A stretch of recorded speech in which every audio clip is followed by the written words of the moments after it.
infrastructure development and construction phase, I propose to set up an infrastructure risk guarantee fund to provide prudentially calibrated partial credit guarantee to lenders. Over the years, RITES have emerged as a successful instrument for asset monetization. I propose to accelerate recycling of significant real estate assets of the CPSEs through the setting up of dedicated RITES. To promote environmentally sustainable movement of cargo, I propose to 1. Establish new dedicated freight corridors connecting Dankuni in the east to Surat in the west. Operationalize 20 new national waterways over the next 5 years, starting with National Waterways 5 in Orissa to connect mineral-rich areas of Talcher and Angul and industrial centers like Kalinga Nagar to the ports of Paradeep and Dhamra. Training institutes will be set up as regional centers of excellence for development of required manpower for these waterways. This will benefit youth in the entire stretch of the waterways to train and acquire skills. Further, a ship repair ecosystem catering to inland waterways will also be set up at Varanasi and Patna. And C, launch a coastal cargo promotion scheme for incentivizing a modal shift from rail to road to increase the share of inland waterways and coastal shipping from 6% to 12% by 2047. To enhance last mile and remote connectivity and promote tourism, I propose to give incentives to indigenize manufacturing of seaplanes. A seaplane VGF scheme will be also introduced to provide support for operations. Carbon capture, utilization and storage. Aligning with the roadmap launched in December 2025, the carbon capture, utilization and storage technologies at scale will achieve higher readiness and in end-use application across 5 industrial sectors, including power, steel, cement, refineries, and chemicals. An outlay of 20,000 crore is proposed over the next 5 years for this purpose. City economic regions.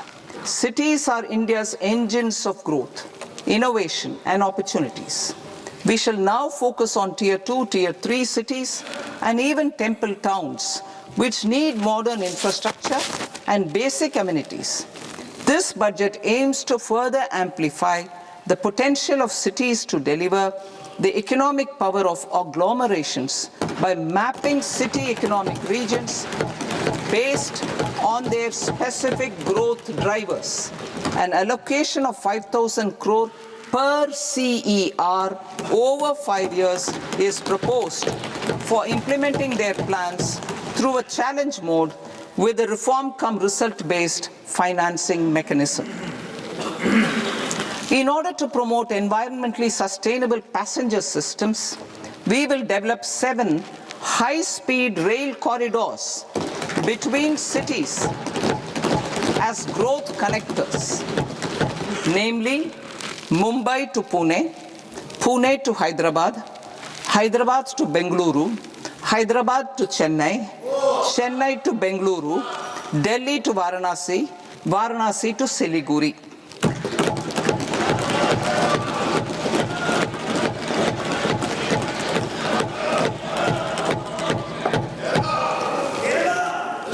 Financial sector. The Indian banking sector today is characterized by strong balance sheet, historic highs in profitability, improved asset quality, and coverage exceeding 98% of villages in the country. At this juncture, we are well placed to futuristically evaluate the measures needed to continue on the path of reform-led growth of this sector. I propose setting up a high-level committee on banking for Vikasit Bharat. High-level committee on banking for Vikasit Bharat to comprehensively review the sector and align it with India's next phase of growth, while safeguarding financial stability, inclusion, and consumer protection. The vision for NBFCs for Vikasit Bharat has been outlined with clear targets for credit disbursement and technology adoption in order to achieve scale and improve efficiency in the public sector NBFCs. As a first step, it is proposed to restructure the Power Finance Corporation and Rural Electrification Corporation. I propose a comprehensive review of the foreign exchange management non-debt instruments rules to create a more contemporary, user-friendly framework for foreign investments consistent with India's evolving economic priorities. Corporate bond market. I propose to introduce a market-making framework with suitable access to funds and derivatives on corporate bond indices. I also propose to introduce total return swaps on corporate bonds. Municipal bonds. To encourage the issuance of municipal bonds of higher value by larger cities, I propose an incentive of 100 crore rupees for a single bond issuance. 100 crore rupees for a single bond issuance of more than 1,000 crore. The current scheme under Amrit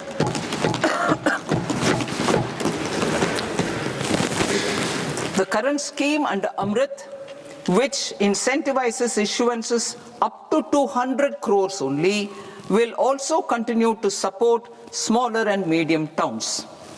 That will also continue to support the smaller and medium towns. Ease of doing business. Individual persons resident outside India, PROI, will be permitted to invest in equity instruments of listed Indian companies through the Portfolio Investment Scheme. It is also proposed to increase the investment limit for an individual PROI under the scheme from 5% to 10%, with an overall investment limit for all individual PROIs to 24% from the current 10%. Emerging technologies including AI. 21st century is technology-driven. Adoption of technology is for the benefit of all people. Farmers in the field, women in STEM, youth keen to upskill, and Divyangjan to access newer opportunities. The government has taken several steps to support new technologies through AI Mission, National Quantum Mission, Anusandhan National Research Fund, and Research and Development and Innovation Fund. Our second kartavya is to fulfill aspirations and build capacities. Close to 25 crore individuals have come out of multi-dimensional poverty through a decade of our government's sustained and reform-oriented efforts.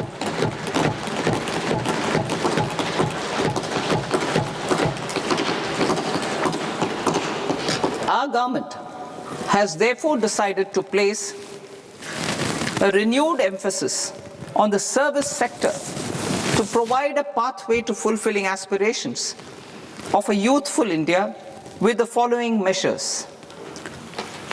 I propose to set up a high-powered Education to Employment and Enterprises Standing Committee to recommend measures that focus on services sector as a core driver of Vikasit Bharat.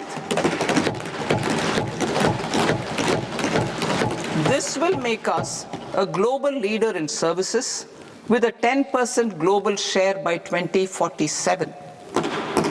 The committee will prioritize areas to optimize the potential for growth, employment, and exports.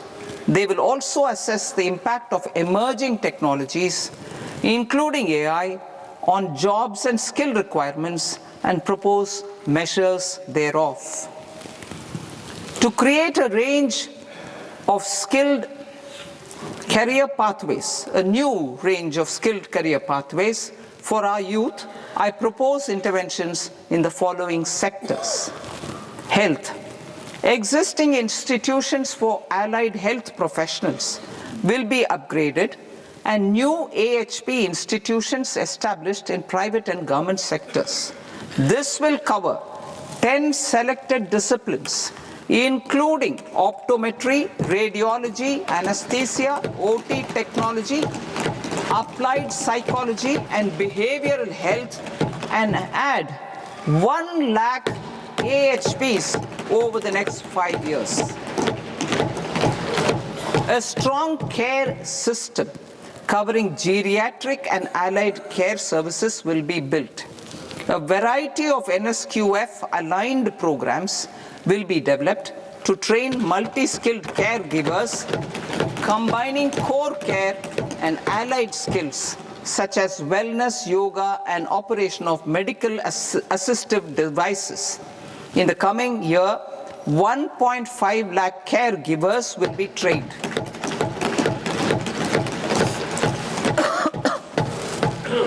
Hubs for medical value tourism. To promote India as a hub for medical tourism services, I propose to launch a scheme to support states in establishing 5 regional medical hubs in partnership with the private sector. These hubs will serve as integrated healthcare complexes that combine medical, educational, and research facilities. They will have Ayush centers, medical value tourism facilitation centers, and infrastructure for diagnostics, post-care, and rehabilitation. These hubs will provide diverse opportunities, job opportunities for health professionals, including doctors and AHPs. Ancient Indian yoga, already respected in several parts of the world, was given a mass global recognition when Honorable Prime Minister took it to the UN. Post-COVID, Ayurveda gained a similar global acceptance and recognition. Exporting quality Ayurveda products helps farmers who grow the herbs and youth who process the products.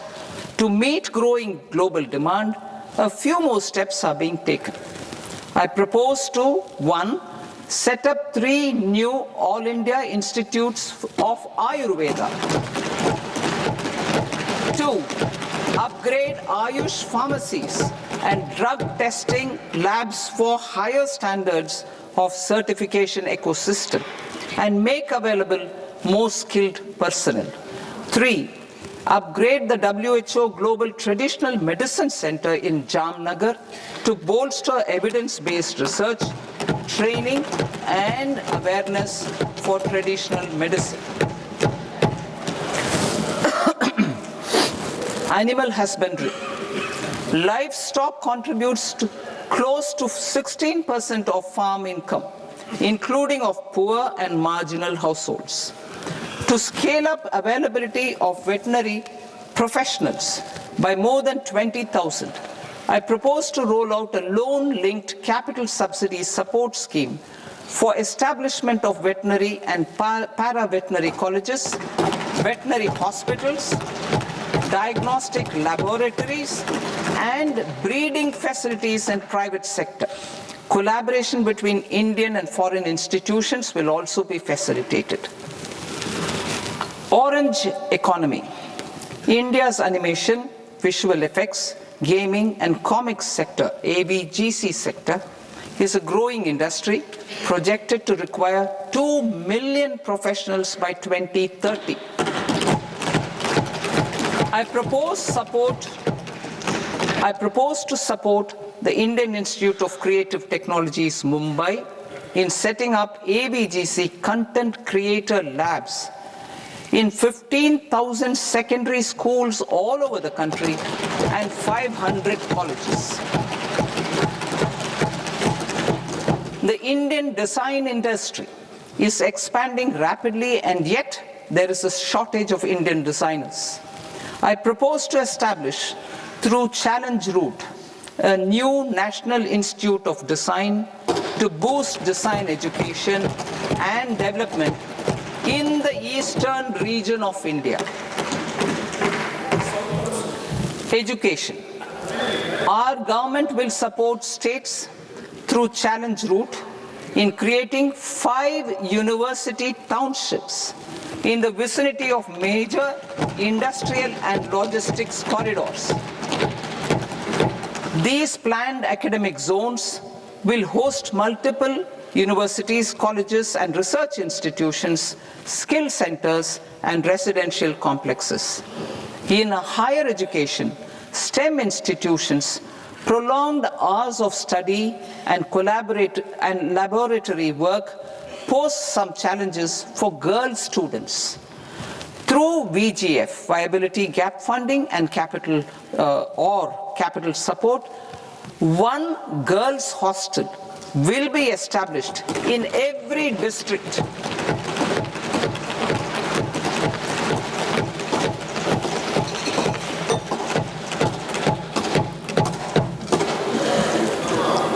To promote astrophysics and astronomy via immersive experiences. 4 telescope infrastructure facilities will be set up or upgraded. The National Large Solar Telescope, the National Large Optical Infrared Telescope, the Himalayan Chandra Telescope, and the Cosmos 2 Planetarium. Tourism. The tourism sector has the potential to play a large role in the employment generation, forex earnings, and expanding the local economy. I propose to set up a National Institute of Hospitality by upgrading the existing National Council for Hotel Management and Catering Technology.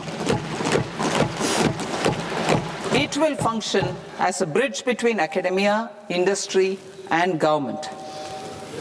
I also propose a pilot scheme for upskilling 10,000 guides in 20 iconic tourist sites through a standardized, high-quality, 12-week training course in hybrid mode in collaboration with the Indian Institute of Management.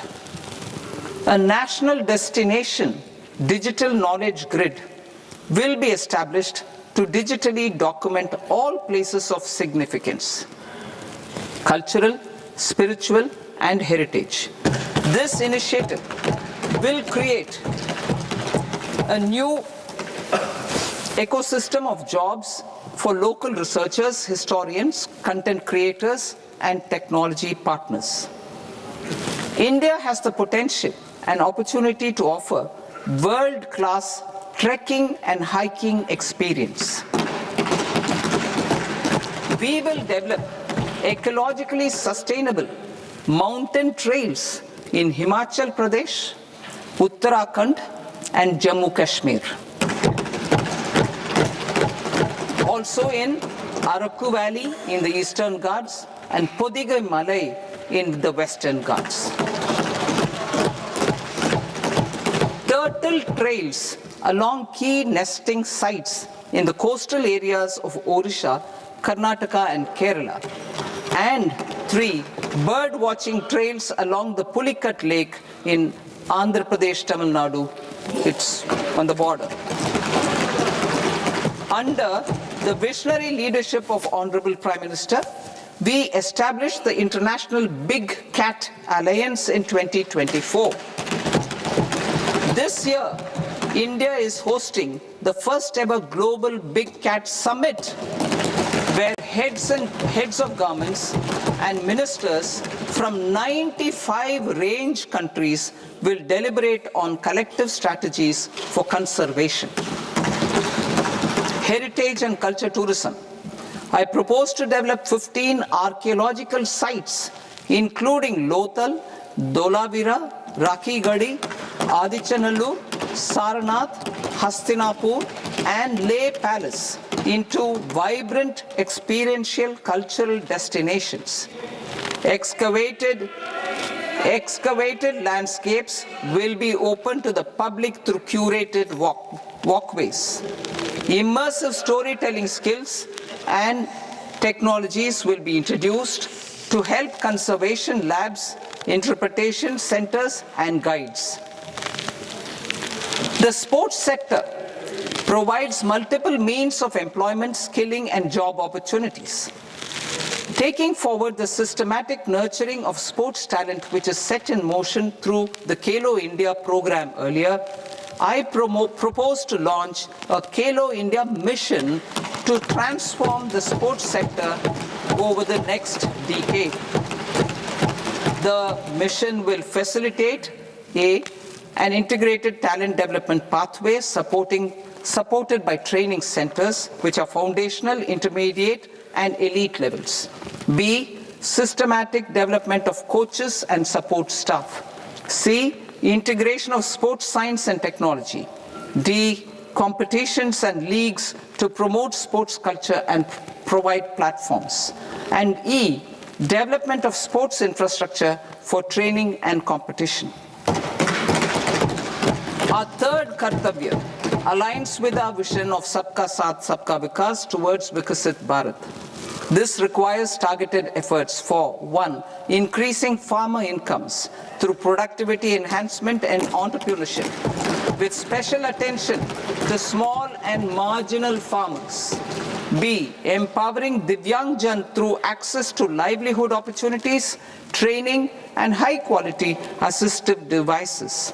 C. Empowering the vulnerable to access mental health and trauma care. D. Focus on the Purvodaya states and the Northeast region to accelerate development and employment opportunities.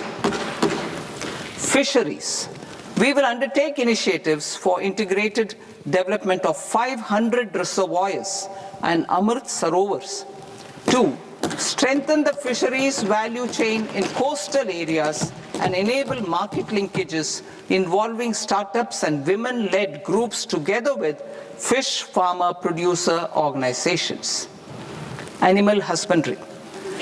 To provide quality employment opportunities in rural and peri-urban areas, we will support the animal husbandry sector in entrepreneurship development through a credit-linked subsidy program, B, scaling up and modernization of livestock enterprises, C, enhanced creation of livestock, dairy, and poultry, enhanced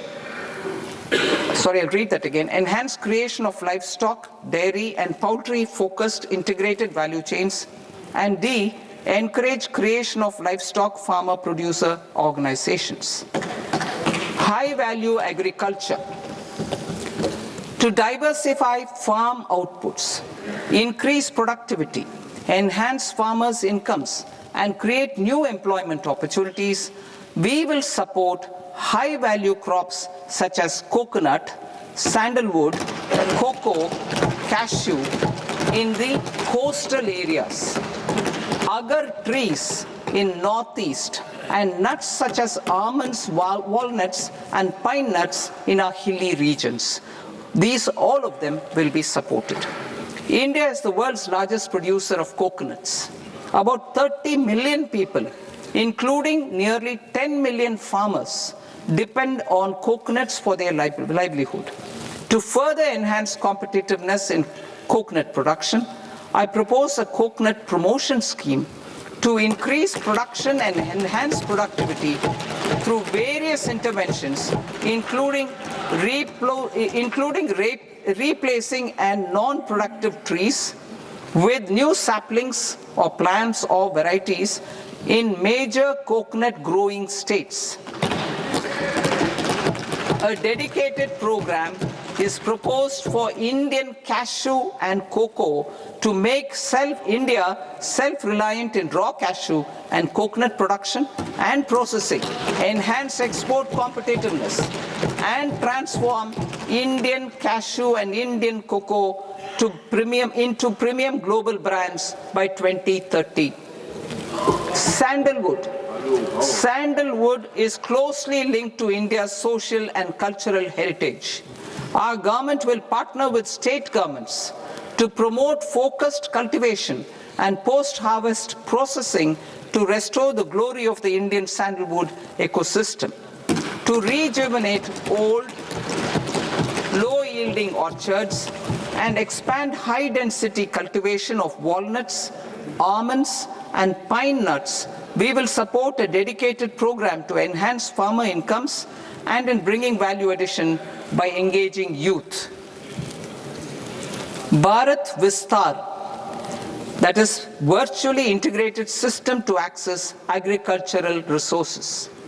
I propose to launch Bharat Vistar, a multilingual AI tool that shall integrate the AgriStack portals and the ICAR package on agricultural practices with AI systems. This will enhance farm productivity, enable better decisions for farmers, and reduce risk by providing customized advisory support. She Marts for rural women-led enterprises.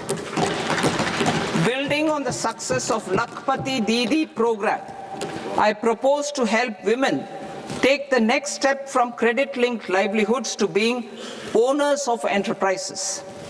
Self-help entrepreneur, She Marts will be set up as community-owned retail outlets within the cluster-level federations through enhanced and innovative financing instruments. Empowering Divyangjan. Divyangjan Kaushal Yojana.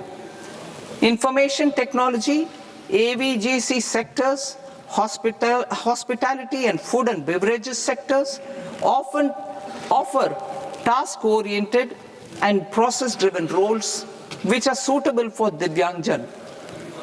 We will ensure dignified livelihood opportunities through industry-relevant and customized training specific to each Divyangjan group. Divyang Sahara Yojana.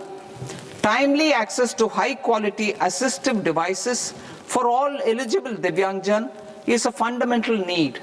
I propose to 1. Support the Artificial Limbs Manufacturing Corporation of India, Alimco, to set up and to scale up production of assistive devices, invest in R&D and AI integration, strengthen PM Divyasha Kendras, and support setting up of assistive technology marts as modern retail style centers where Divyangjan and senior citizens can see, try and purchase assistive products. Reaffirming our commitment to mental health and trauma care. There are no national institutes for mental health care in North India. We will therefore set up a NIMHANS 2 and also upgrade national mental health institutes in Ranchi and in Tezpur as regional apex institutions. Emergencies expose families, particularly the poor and vulnerable, to unexpected expenditure. We will strengthen and increase these capacities by 50% in district hospitals by establishing emergency and trauma care centers. Focus on Purvodaya states and northeastern regions. Purvodaya. I propose the development of an integrated East Coast industrial corridor with a well-connected node at Durgapur, creation of 5 tourism destinations in 5 Purvodaya states, and the provision of 4,000 e-buses. Buddhist sites in northeastern region. The northeastern region is a civilizational confluence of Theravada and Mahayana or Vajrayana traditions. I propose to launch a scheme for development of Buddhist circuits in Arunachal Pradesh, Sikkim, Assam, Manipur, Mizoram, and Tripura. The scheme will cover preservation of temples and monasteries, pilgrimage interpretation centers, connectivity, and pilgrim amenities. 16th Finance Commission. On 17th November 2025, the 16th Finance Commission submitted its report to the President.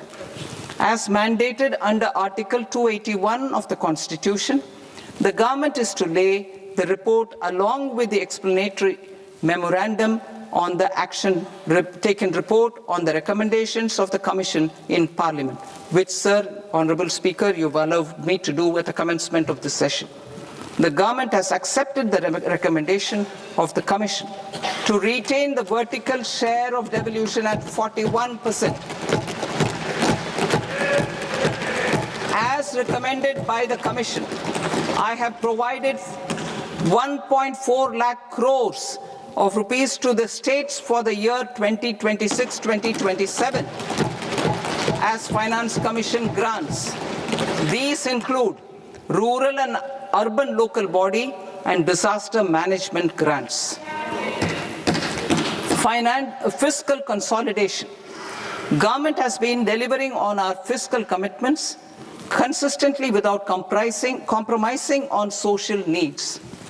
To strive towards accepted standards of fiscal management in Budget 25-26, I had indicated that the central government would target reaching a debt-to-GDP ratio of 50 plus or minus 1% by 2030-31. In line with this, the debt-to-GDP ratio is estimated to be 55.6% of GDP in BE 26-27. compared to 56.1% of GDP in RE 25-26. A declining debt-to-GDP ratio will gradually free up resources for priority sector lending and expenditure by reducing the outgo on interest payments.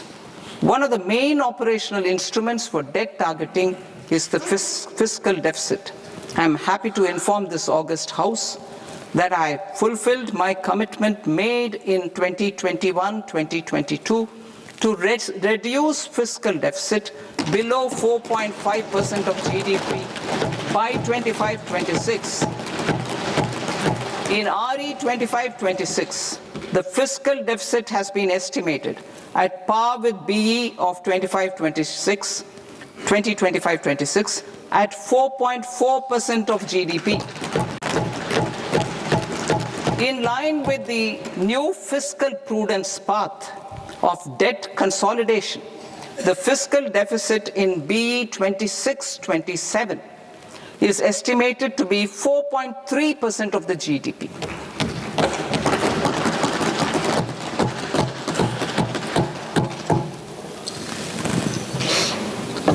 The revised estimates of the non-debt receipts are 34 lakh crore rupees, of which the centre's net tax receipts are 26.7 lakh crore.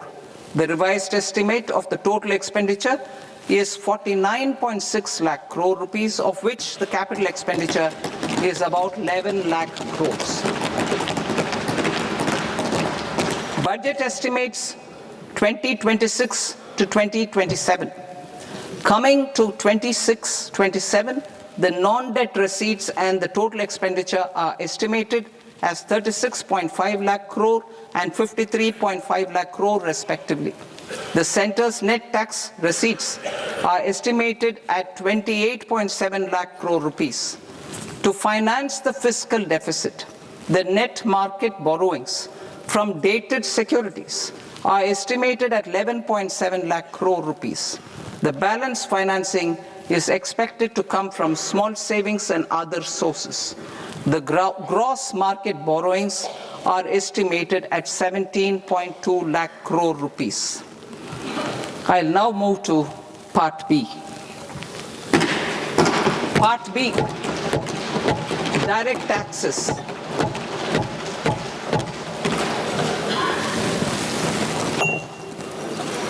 Honorable Speaker, sir, I now present my proposals on direct taxes. New Income Tax Act. In July 2024, I announced a comprehensive review of the Income Tax Act 1961. This was completed in a record time, and the Income Tax Act 2025 will come into effect from 1st April 2026. The simplified income tax rules and forms will be notified shortly, giving adequate time to taxpayers to acquaint themselves with its requirements. The forms have been redesigned such that ordinary citizens can comply without difficulty. Ease of living. I propose that any interest awarded by the Motor Accident Claims Tribunal to a natural person will be exempt from income tax, and any TDS on this account will be done away with. I propose to reduce TCS rate on the sale of overseas tour program package from the current 5% and 20% to 2% without any stipulation of amount. I propose to reduce TCS rate for pursuing education and for medical purposes under the Liberalized Remittance Scheme, popularly known as LRS, from 5% to 2%. Supply of manpower services is proposed to be specifically brought within the ambit of payment to contractors for the purpose of TDS to avoid ambiguity. Thus, TDS on these services will be at the rate of either 1% or 2% only. I propose a scheme for small taxpayers, wherein a rule-based automated process will enable obtaining a lower or nil deduction certificate instead of filing an application with the assessing officer. For the ease of taxpayer holding securities in multiple companies, I propose to enable depositories to accept Form 15G or Form 15H from the investor and provide it directly to various relevant companies. I propose to extend time available for revising returns from 31st December to up to 31st March with the payment of a nominal fee. I also propose to stagger the timeline for filing of tax returns. Individuals with ITR 1 and ITR 2 returns will continue to file till 31st July, and non-audit business cases or trusts are proposed to be allowed time till 31st August. TDS on sale of immovable property by a non-resident is proposed to be deducted and deposited through resident buyers and his or her PAN-based challan instead of requiring a TAN, which is a temporary accounting number. To address practical issues of small taxpayers like students, young professionals, tech employees, relocated NRIs, and such others, I propose to introduce a one-time 6-month foreign asset disclosure scheme for these taxpayers to disclose income or assets below a certain size. This scheme would be applicable for two categories of taxpayers, namely, A, who did not disclose their overseas income or assets, and B, who disclosed their overseas income and or paid due tax but could not declare the asset acquired. For category A, the limit of undisclosed income or asset is proposed to be up to 1 crore rupees. They need to pay 30% of fair market value of asset or 30% of undisclosed income as tax and 30% as additional income tax in lieu of penalty and would thereby get immunity from prosecution. For category B, asset value is proposed to be up to 5 crore rupees. Here, immunity from both penalty and prosecution will be available with a payment of fee of 1 lakh rupees. Rationalizing penalty and prosecution.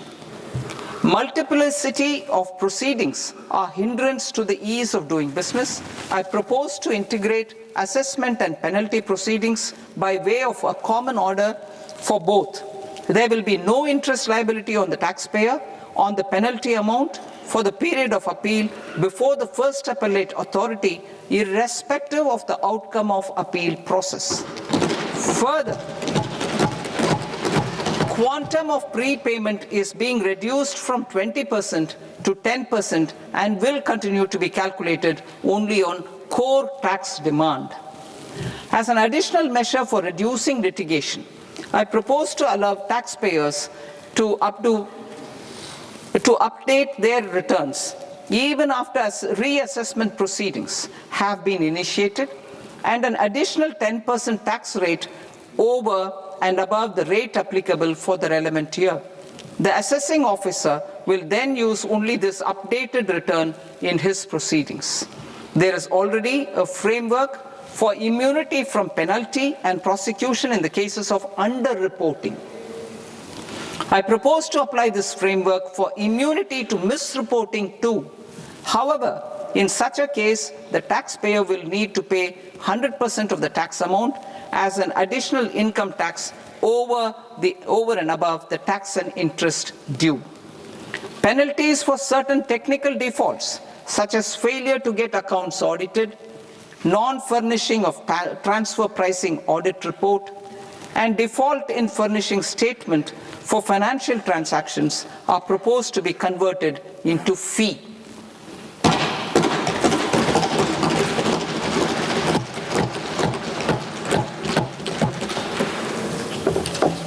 I propose to rationalize prosecution framework under Income Tax Act while maintaining a careful balance for deterrence in some serious offence.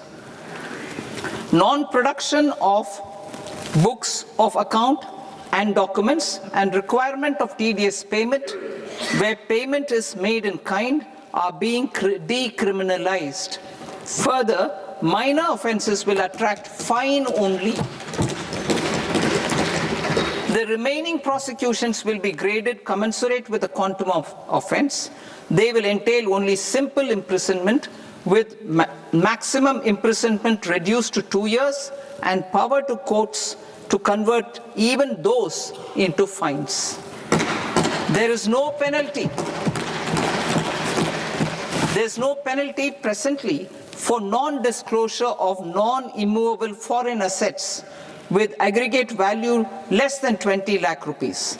I propose to also provide them with immunity from prosecution with retrospective effect from 1/10/2024.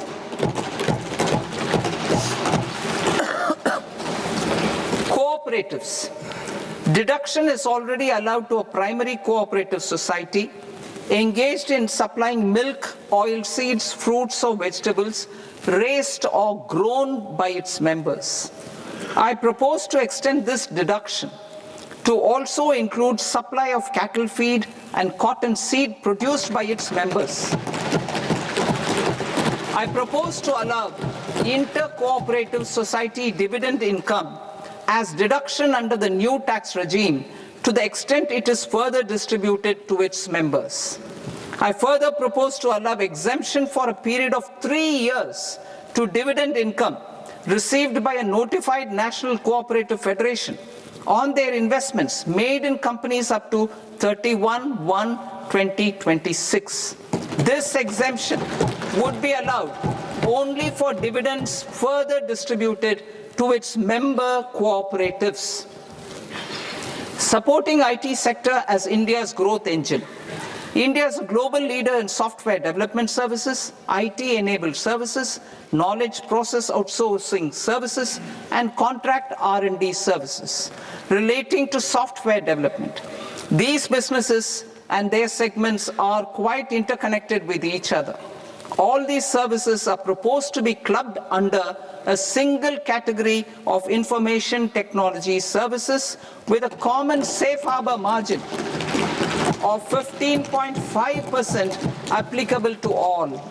The threshold for availing safe harbor for IT services is being enhanced substantially from 300 crore rupees to 2,000 crore rupees. Safe harbor for IT services shall be approved by an automated rule-driven process without any need for tax officer to examine and accept the application. Once applied by an IT services company, the same safe harbor can be continued for a period of 5 years at a stretch at its choice. For IT services companies who want to conclude advanced pricing agreement, APA, I propose to fast-track unilateral APA process for IT services and endeavor to conclude it within a period of 2 years. The period of 2 years can be extended by a further period of 6 months on taxpayers' request. I propose to extend the facility of modified returns available to the entity entering APA to its associated entities also. Attracting global business and investment.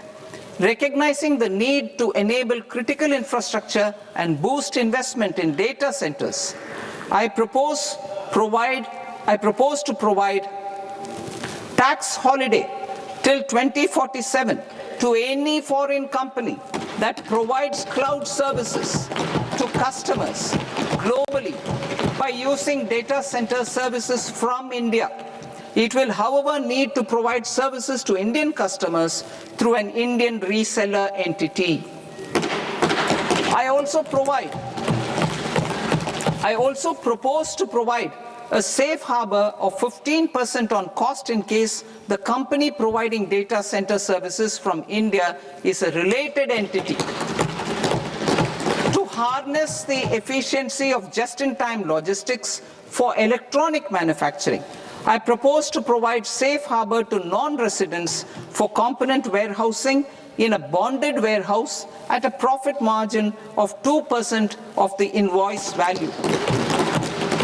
The resultant tax of about 0.7% will be much lower than in competing jurisdictions.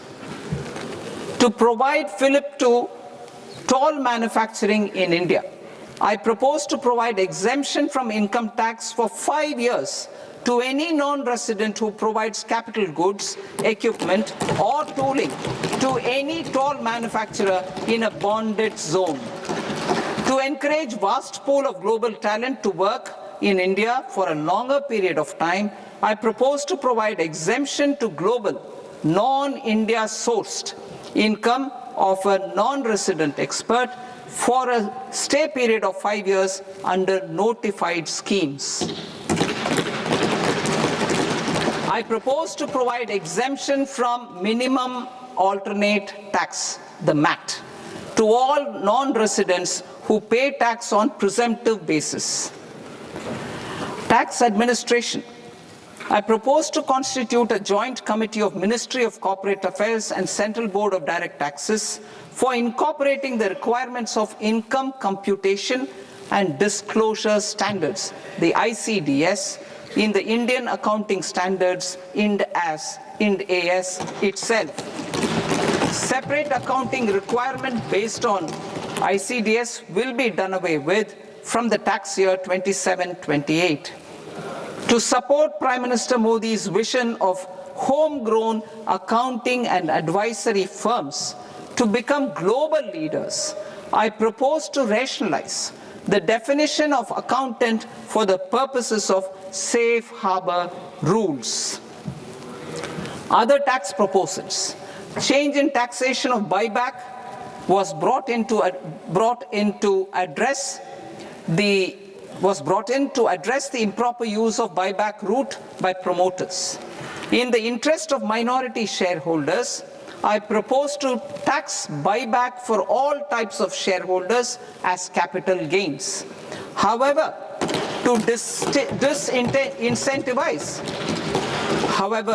to to disincentivize misuse of tax arbitrage, promoters will pay an additional buyback tax.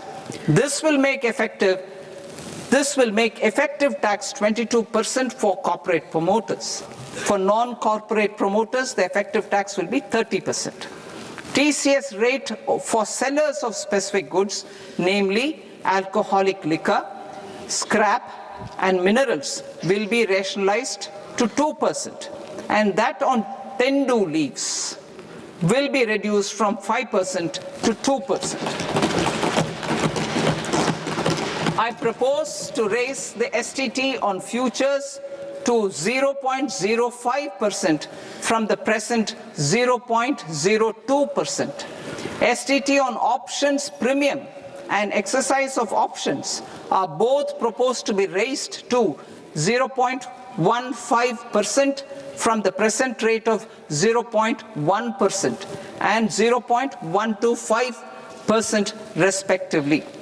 We reformed the taxation landscape for corporates in 2019 by providing them a simplified regime with lower tax rate so that they could productively focus on business rather than on claim of deductions and exemptions. To encourage companies to shift to the new regime, set off of brought forward MAT credit, minimum alternate tax credit, is proposed to be allowed to companies only in the new regime. Set off using available MAT credit is proposed to be allowed to an extent of 1/4 of the tax liability in the new regime. MAT is proposed to be made final tax, so there will be no further credit accumulation from 1st April 2026. In line with this change, the rate of final tax is being reduced to 14% from the current MAT rate of 15%. The brought forward MAT credit of taxpayers accumulated till 30th March 2026 will continue to be available to them for set-off as above. Indirect taxes. I shall now take up proposals related to indirect taxes. My proposals for customs and central excise aim to further simplify the tariff structure, support domestic manufacturing, promote export competitiveness, and correct inversion in duty. To continue weeding out long-continuing customs duty exemptions, I propose to remove certain exemptions on items which are being manufactured in India or where the imports are negligible. Similarly, to further simplify the process of ascertaining the rate of duty applicable on a particular item, I propose to incorporate certain effective rates in various customs notifications to the tariff schedule itself. I shall now take up sector-specific proposals. Promotion of exports of marine, leather, and textile products. I propose to increase the limit for duty-free imports of specified inputs used for processing seafoods for export from the current 1% to 3% of FOB value of the previous year's export turnover.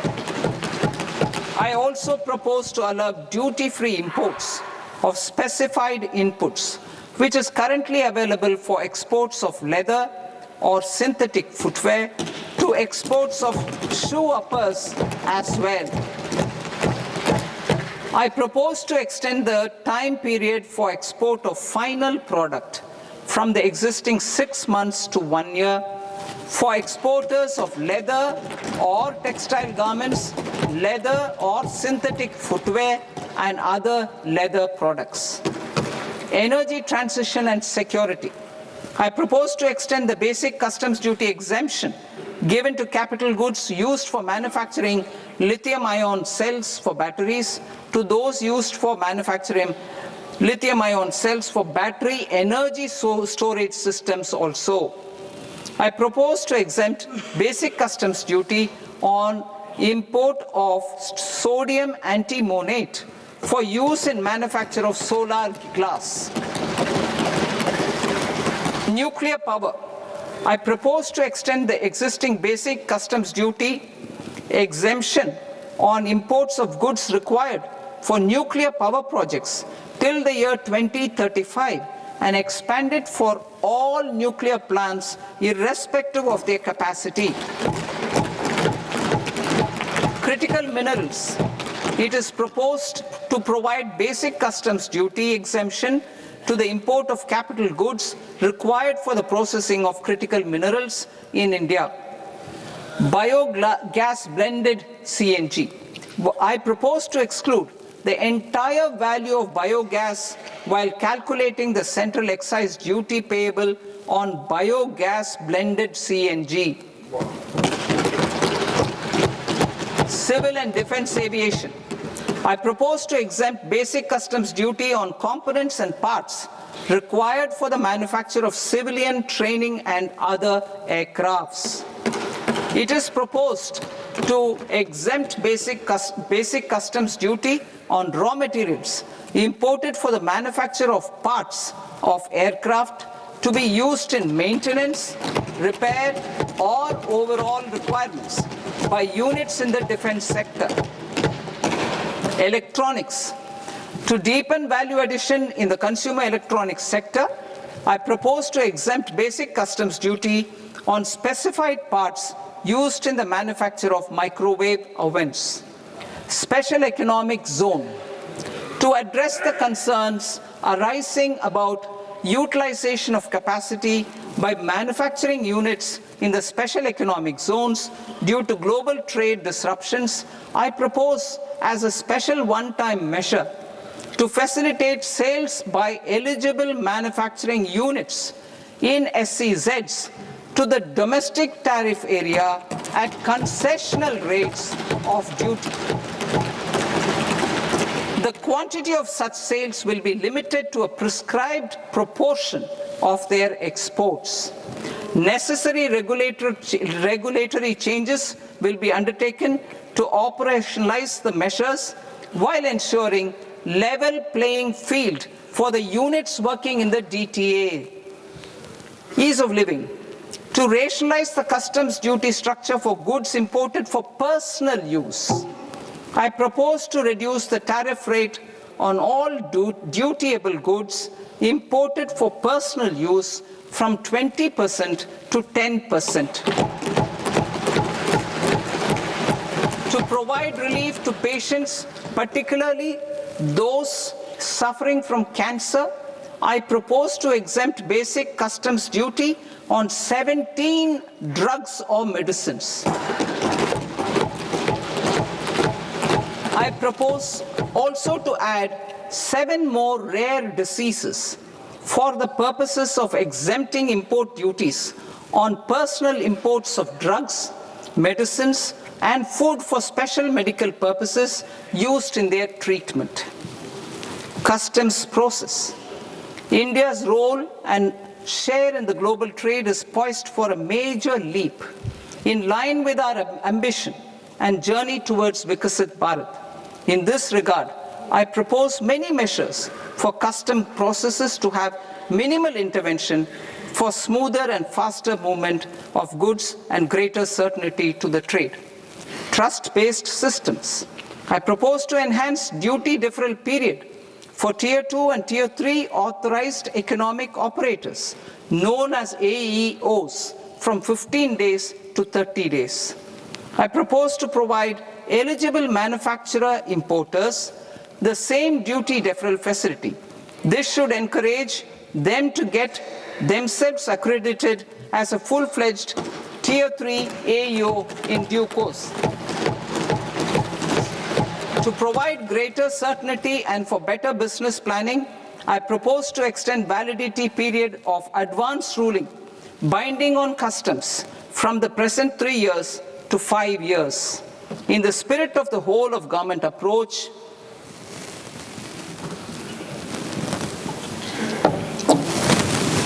government agencies will be encouraged to leverage AEO accreditation for preferential treatment in clearing their cargo. Regular importers with trusted long-standing supply chains will be recognized in the risk system so that the need for verification of their cargo every time can be minimized. Export cargo using electronic sealing. Export cargo using electronic sealing will be provided through clearance from the factory premises to the ship. For import of goods not needing any compliance, filing of bill of entry by a trusted importer and arrival of goods will automatically notify customs for completing their clearance formalities. This will enable goods to be released immediately on arrival. The customs warehouse framework will be transformed into a warehouse operator-centric system with a self-declarations, electronic tracking, and risk-based audit. These reforms will move away from the current system of officer-dependent approvals and reduce transaction delays and compliance costs. Ease of doing business.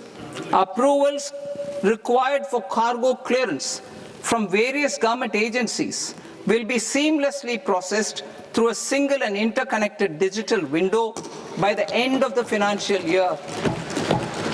Processes involved in clearance of food, drugs, plant, and animal and wildlife products, accounting for about 70% of interdicted cargo, will be operationalized on this system by April 2026 itself.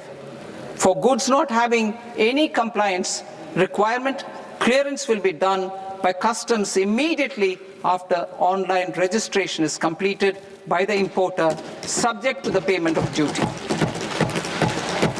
Customs integrated system will be rolled out in 2 years as a single integrated and scalable platform for all customs processes.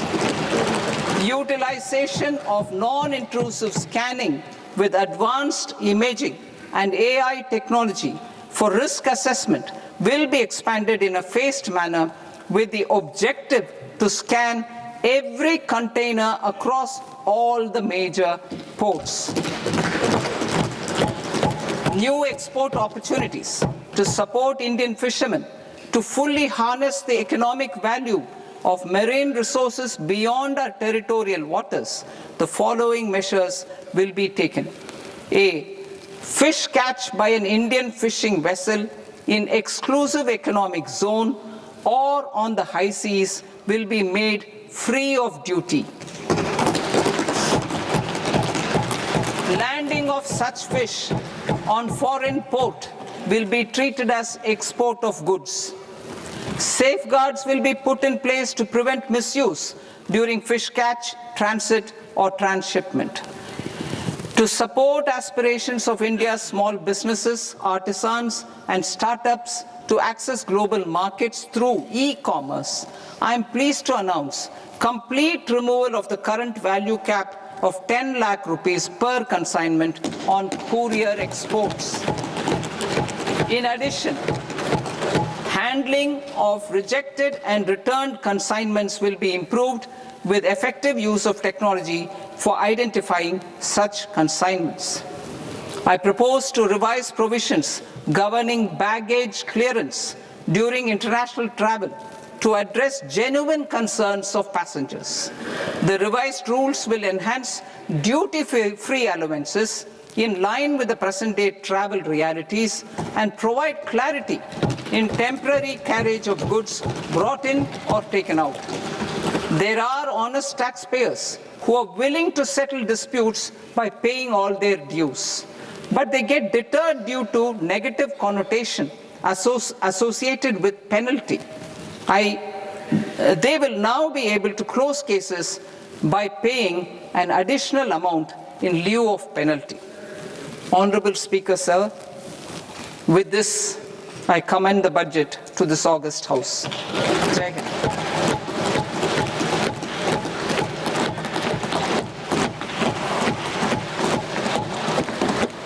One and a half hours.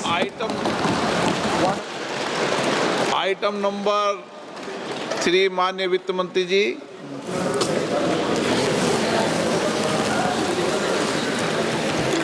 Item number 2, sir. 3. 3. Sir, with your permission, I rise to lay on the table of the the following statements under Section 3, 1 of the Fiscal Responsibility and Budget Management Act of 2003. Medium-term fiscal policy, fiscal policy strategy statement, and macroeconomic framework statement. Item number 4, माननीय वित्त मंत्री जी. Sir, with your permission, I move for leave to introduce the Finance Bill 2026. प्रश्न ये कि विधेयक को पुनर्स्थापित करने की अनुमति प्रदान की जाए. जो सदस्य इस पक्ष में हाँ गए, जो सदस्य विरोध में ना गए, मेरे विचार में निर्णय हाँ वालों के पक्ष में, हाँ वालों के पक्ष में अनुमति प्रदान की जाती है. माननीय मंत्री जी, अब विधेयक पूरे स्थापित करें. Sir, I introduce the bill. माननीय सदस्यगण, आपको सूचित किया जाता है कि माननीय वित्त मंत्री जी के बजट भाषण की कॉपी पब्लिकेशन काउंटर पर ली जाती है. बजट भाषण और बजट से संबंधित दस्तावेज आपके मोबाइल फोन और मेंबर पोर्टल्स पर ही उपलब्ध है. सभा की कार्रवाई कल सोमवार दिनांक 2 फरवरी 2026 को प्राप्त 11 बजे तक के लिए स्थगित की जाती है. Finance Minister Nirmala Sitharaman's 9th budget, a shorter speech than it has been at some times in the past, less than 90 minutes. And the focus clearly in part A was on a vision statement, words like skilling and innovation dominating that, and then looking at customs duty rationalization in specific sectors, offering various SOPs and benefits potentially to NRIs who wish to invest in India, or foreign companies who wish to invest in specific areas like cloud services, for example. But as you can see, the markets have reacted rather badly to the fact that there is a higher security transaction tax. Markets, BSE, Sensex, in fact, is down by more than 1,000 points. So the markets clearly haven't responded positively to that higher security transaction tax. But let's get in first comments from across the table. Shankar, your first reactions. I think the budget was split into 3 parts. One was basically the opening where a lot of the gaps. So I will call this a fill in the blanks budget. So you fill in the gaps in the areas where the domestic economy can be promoted. Fill in the gaps in the areas where probably you might get some foreign exchange, so all the NRI and data center tax holiday and stuff. And the third part is basically in the ease of processes. So income tax rules, customs rule and all. Having said that, I mean, this was far too much minutiae. Somebody should do a word map on how many acronyms are there in the budget, and made me feel like I was listening to a Pranab Mukherjee budget. First reactions, Dr. Baru. You know, this is very much in line with Nirmala Sitharaman's 8 budgets so far, which is all about specificities. The big picture clouded by too much detail, because I think the approach of this government has been to show every single segment of society and the economy that we have done something for you. So there are all these small 1,000 crores there, 1,000 crores there, 10,000 crores here, 2,000 crores here.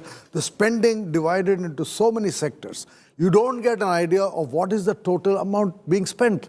Normally, budgets in the past would tell you that this is the additional demand we are injecting into the economy. This is the total expenditure of the government in coming financial year. So you don't get a big picture view of what is being done in terms of initiatives. And on the customs, again, the old world, we used to have these sector-specific exemptions, too many sector-specific things. If only the finance minister could have said that the average tariff level is being brought down from X to Y. Calculating all these concessions, what is it? Has India become more open in terms of the tariffs, or are we still where we were? Those kind of messages are important for the economy to understand where is the expenditure going, how much demand can be injected as a result of all these initiatives, and how much openness is there. We don't get a big picture view at all. I had a friend who just sent me a message saying she should be called Tinker Raman. Absolutely. So that's what what I'm she's done saying. today. We are tinkering here. Rajiv, you want a quick comment? Your first comment? So I think few encouraging things that I found very important were the emphasis on high-speed railways across the 7 city hubs identified. I think that's a really good step. Then of course the expanded budget for the India Semiconductor Mission, the biopharmaceuticals focus, I think all of that is excellent stuff. Punita. So while it is very difficult to analyze the consequences of all these little initiatives on the tax side, and that will take a lot of time to do that, at the very high level, based on the speech, I think it's more like going back to the grassroots. Some of these initiatives are very focused, like tourism, medical tourism. You're setting up rare earth corridors. You're looking at specific areas as well. Yes, and then Buddhism, promoting Buddhism and cultural centers, education in, underserved tier 2, tier 3 cities. It will help employment. Because in these areas, even simple thing like tourism can generate a lot of revenues, a lot of employment, and some countries just live on that. So if we do this properly and do, whether it's medical tourism or regular tourism or cultural tourism, and then along with that, she's also talked about innovation in semiconductors and biopharma and a little bit on AI.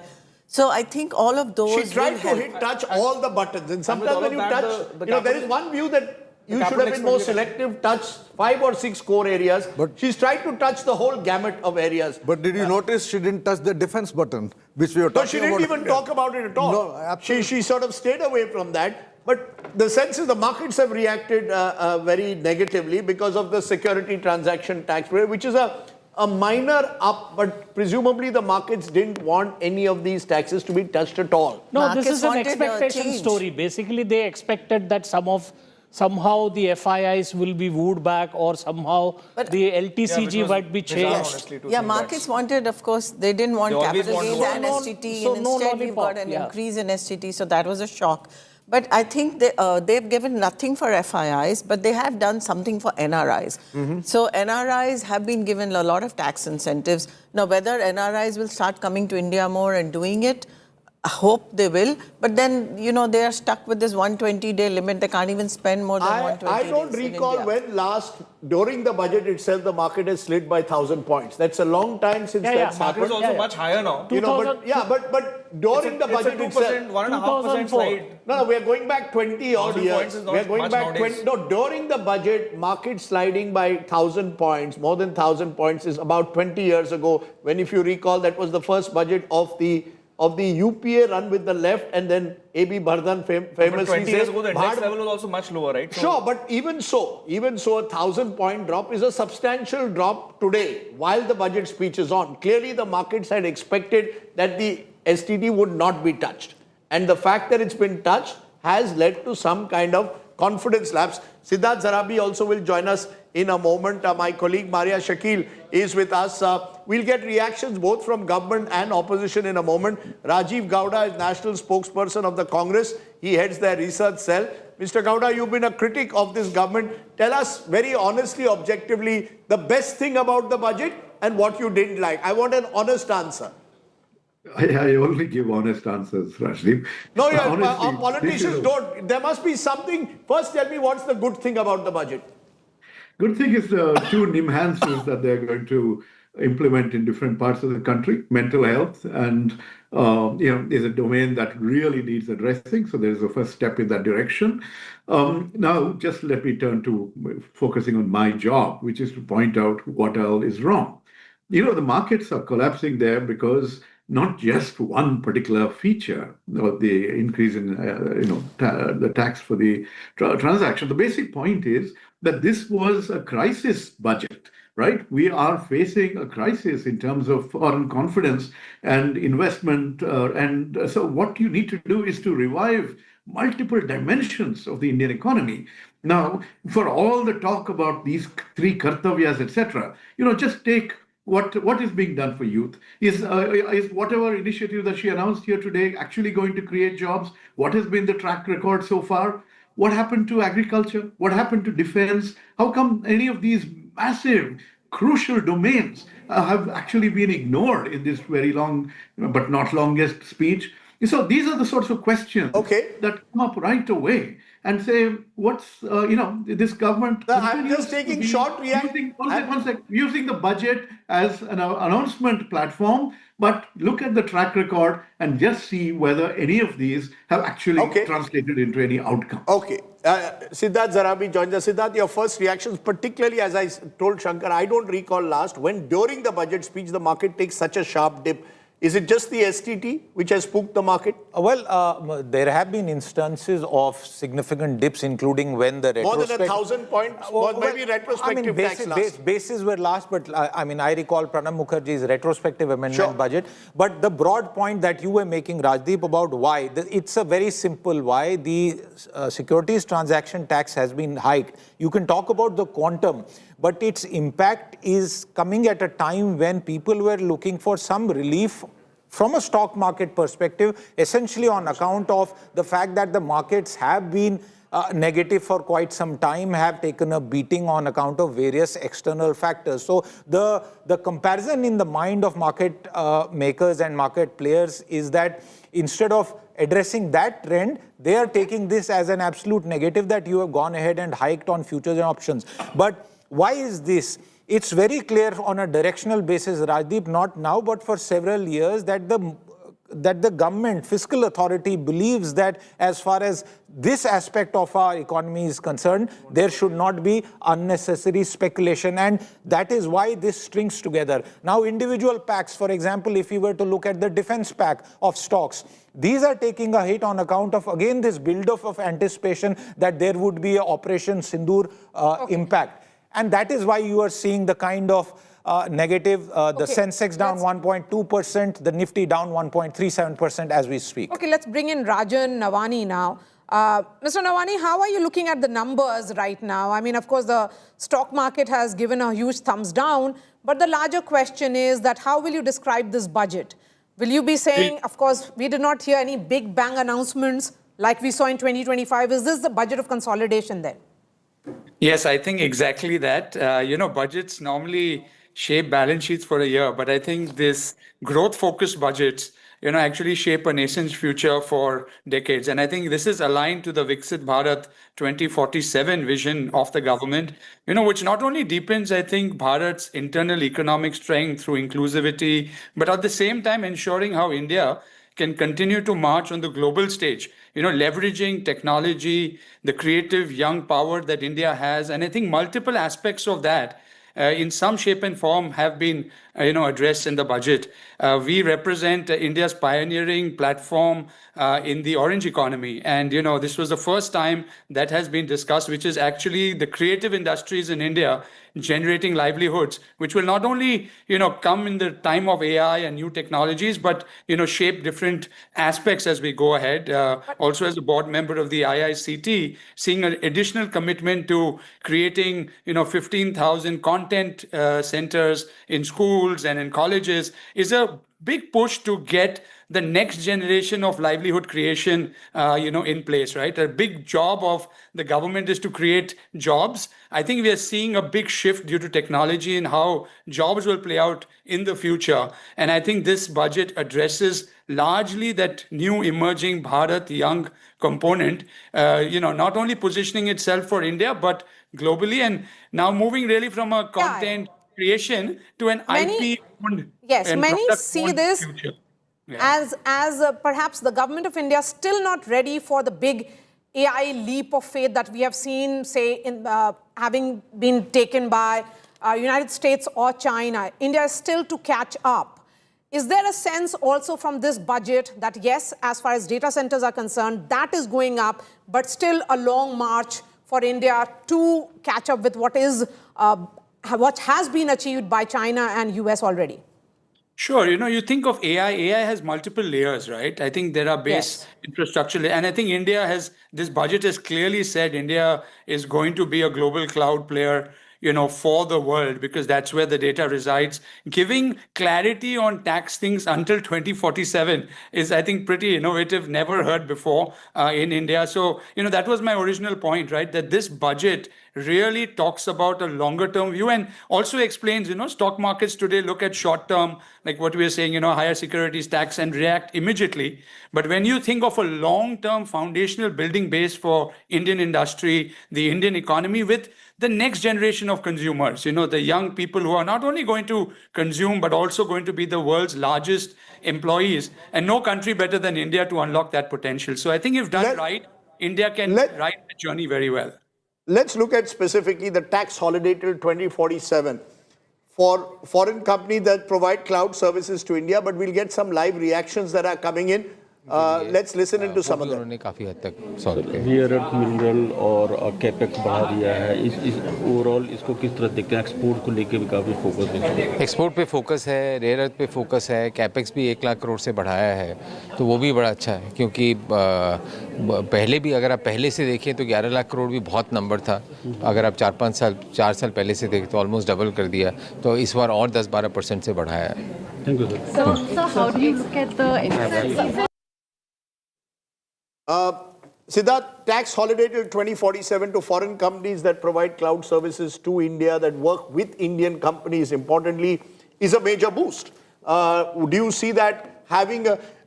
let me also look at semiconductors, for example. Again, the government is promising and committing to a huge push in semiconductors. So specific sectors which potentially over the next 20 years could drive the economy forward are being looked at on a positive side. Rajdeep, let's take the tax basket, and maybe this was already responded to by our guests here, so allow me repetition. If minus the STT hike that has spooked the markets, and you could also say that in terms of buybacks being brought in under the net, those are fine. If you look at it, there are a lot of specific tax reform measures which take away pain points that exist. On the customs side... Give me an example.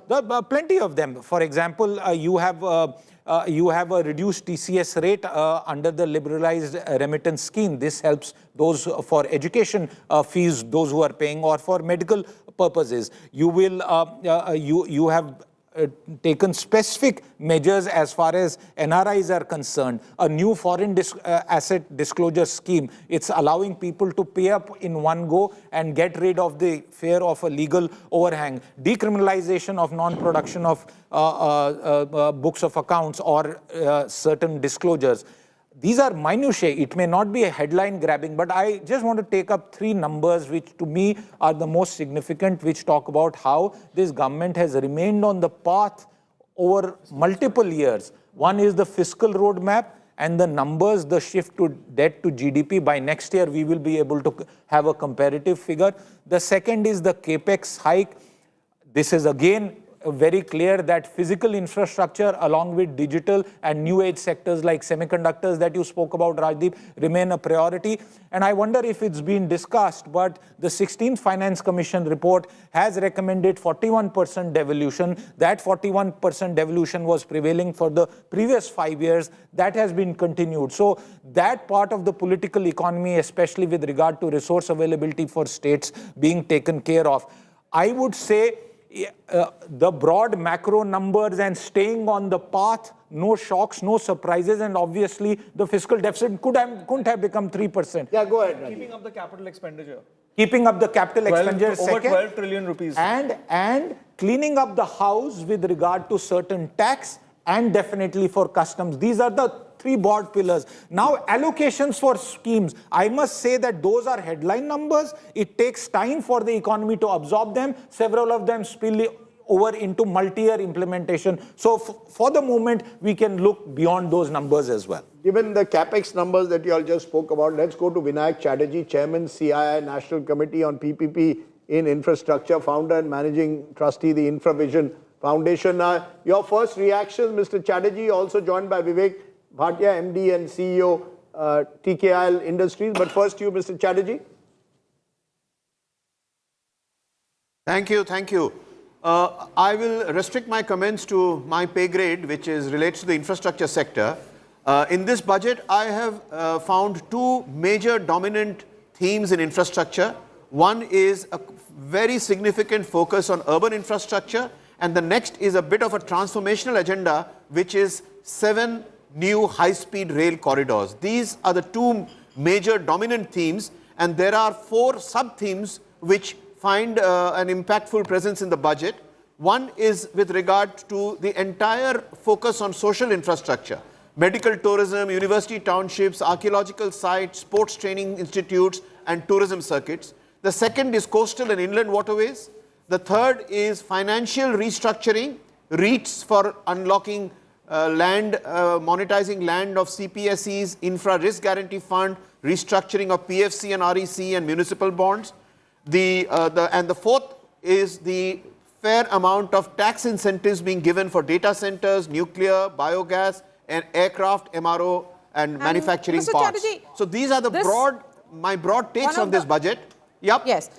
One of the highlights is of setting up of infrastructure risk carry on. guarantee fund.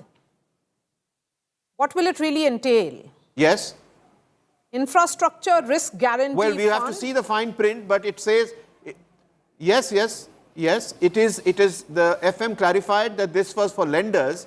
So I suspect for financial institutions lending to infrastructure projects, if there are difficulties, then this infrastructure risk guarantee fund will mitigate part of the pain. But we have to wait to see exactly what this means in terms when we see the fine print. NPA insurance. Sorry, Infra NPA insurance. It's basically a form of infra NPA insurance because the distance between the project, the realization of the funds. Now, if you see a large number, and Vinayak might know the details, a large number of projects have yet to be paid by central and state governments, which makes it difficult for the companies executing the projects to repay money to the banks. So this kind of risk guarantee will prevent them to be pushed into NCLT or to insolvency courts. And maybe I hope that they will clarify that this is not some kind of, lend to whoever you want and then sort of encash. The fact is that this budget it's was an NPA. So yeah, but this budget was this budget was against the backdrop of these geopolitical headwinds, which even the economic survey has spoken about. And I will come to my guest to find out what specifically does this do to allay those concerns, those fears. How much really could the budget also have done in terms of allaying what is really not in your hand, what is done across the world. But Vivek Bhatia, MD and CEO, TKIL Industries, is there a sense that the government has given a broad vision for where industry goes? We've been discussing this time and again. Private investment is lower than it was pre-2019. What has this budget done to get back that investor confidence? Specific sectors have been targeted, but is there a big picture that emerges? Well, that's a very good question, Rajdeep. If I look at how the finance minister started her speech today, she spoke about 3 kartavyas. And the first one she said is about growth, but growth not driven by the brute force of capital, but rather focusing on productivity and competitiveness. The second one that she emphasized was, talking about aspirations and making sure that different parts of the economy, from a citizen perspective, their aspirations are addressed. And third, I think the inclusiveness that she wanted to bring about in terms of covering various parts of the economy. So I think philosophically, if I look at these 3 objectives and what she has tried to cover, it's really a broad set of strokes with which she has tried to do different things in various pockets of the economy. Having said that, I think if we look at this from a numbers point of view, I think to have fiscal deficit going down from 4.4 to 4.3, and at the same time to have an improvement in overall infrastructure spending, I think it's a fine balancing act. But she has really put money in the right spaces and in the right areas, which is very relevant given the current macroeconomic environment, geopolitical environment that we see today. And what I really liked was, apart from the areas that Vinayak mentioned, which are extremely relevant and promising, I would say I really liked that, she carved out 20,000 crores for carbon capture, focusing on core sectors. And, when we look at the kind of FTAs that we are signing, I think making the Indian economy green, the Indian products greener, would be vital for greater market access in the coming days and years for the Indian economy. So I think that's really positioning us in the right way for those sectors. And then also in some simple ways, I think without... Sorry, Vivek, I just want to get as many views as possible. Vinayak, very quickly, there was a sense that, as I said, this was an opportunity in the adversity of global headwinds to send out a strong signal that India means business, ease of doing business. Those have been mantras in recent times. Speed of doing business is the new mantra. Do you believe that this budget gives that kind of incentive to industry to recognize that the government is with them? Siddharth just mentioned that there are a few exemptions that are being given, for example, to NRIs to invest in India. But overall, do you see it increasing our manufacturing competitiveness and actually giving us some kind of a direction when it comes to these, to taking on the world in these times of global headwinds? The answer lies, it's easy to give a macro answer, sweeping answer. But I think to answer your question credibly is to see the level of micro detail that the FM has gone into to actually provide a sense of relief to many, many sectors in terms, not just relief, but to provide encouragement to stand up and fight the global headwinds that are blowing. I mean, she has gone from construction equipment to chemicals, to rare earths, to biopharma, semiconductors, electronics, container manufacturing, natural fiber, textiles, handlooms, the special dispensation for SEZ, sports goods. So what I would say is, compared to other budgets, she has, instead of making general statements, she has specifically gone to a plethora of industries to say, we are standing by you. And I think it sends a very strong message because over and above the various tax concessions and incentives. Sure, there are two views of that. Someone here suggested Pranab Mukherjee kind of budget, Tinker Raman. Others are saying Focus Raman. So Dr. Baru, your reaction was there's too much of detailing, micro detailing. Here you've got Vinayak Chatterjee saying actually that's a strength. You're giving specifics for specific industries. No, you can give specific for specific industries. But the purpose of an annual financial statement of the government is to tell the economy what is the extra demand being injected through budgetary initiatives. We talk of a fiscal deficit of 4.3%. What is the total expenditure this year going to be? And what is the total revenue mobilization going to be? Every single budget in the past would end with a statement. This is the additional expenditure. When you give 10 different items, where you're 10,000 here, 10,000 there, 10,000 there, what does it add up to? Okay, let me put a specific, since you said specific, tax reforms to boost manufacturing sector, exemption from income tax for 5 years to non-residents providing capital goods, equipment for tooling to any toll manufacturer in a bonded zone. Provision of safe harbor to non-residents for component warehousing in a bonded warehouse. Deferred duty payment window to trusted manufacturers. Increase the limit for duty-free imports of specific inputs used for processing seafood products for export. Duty-free imports of specific inputs extended to export of shoe uppers, that's in the leather industry. Extension of time for export of final product for exporters of leather or textile garments.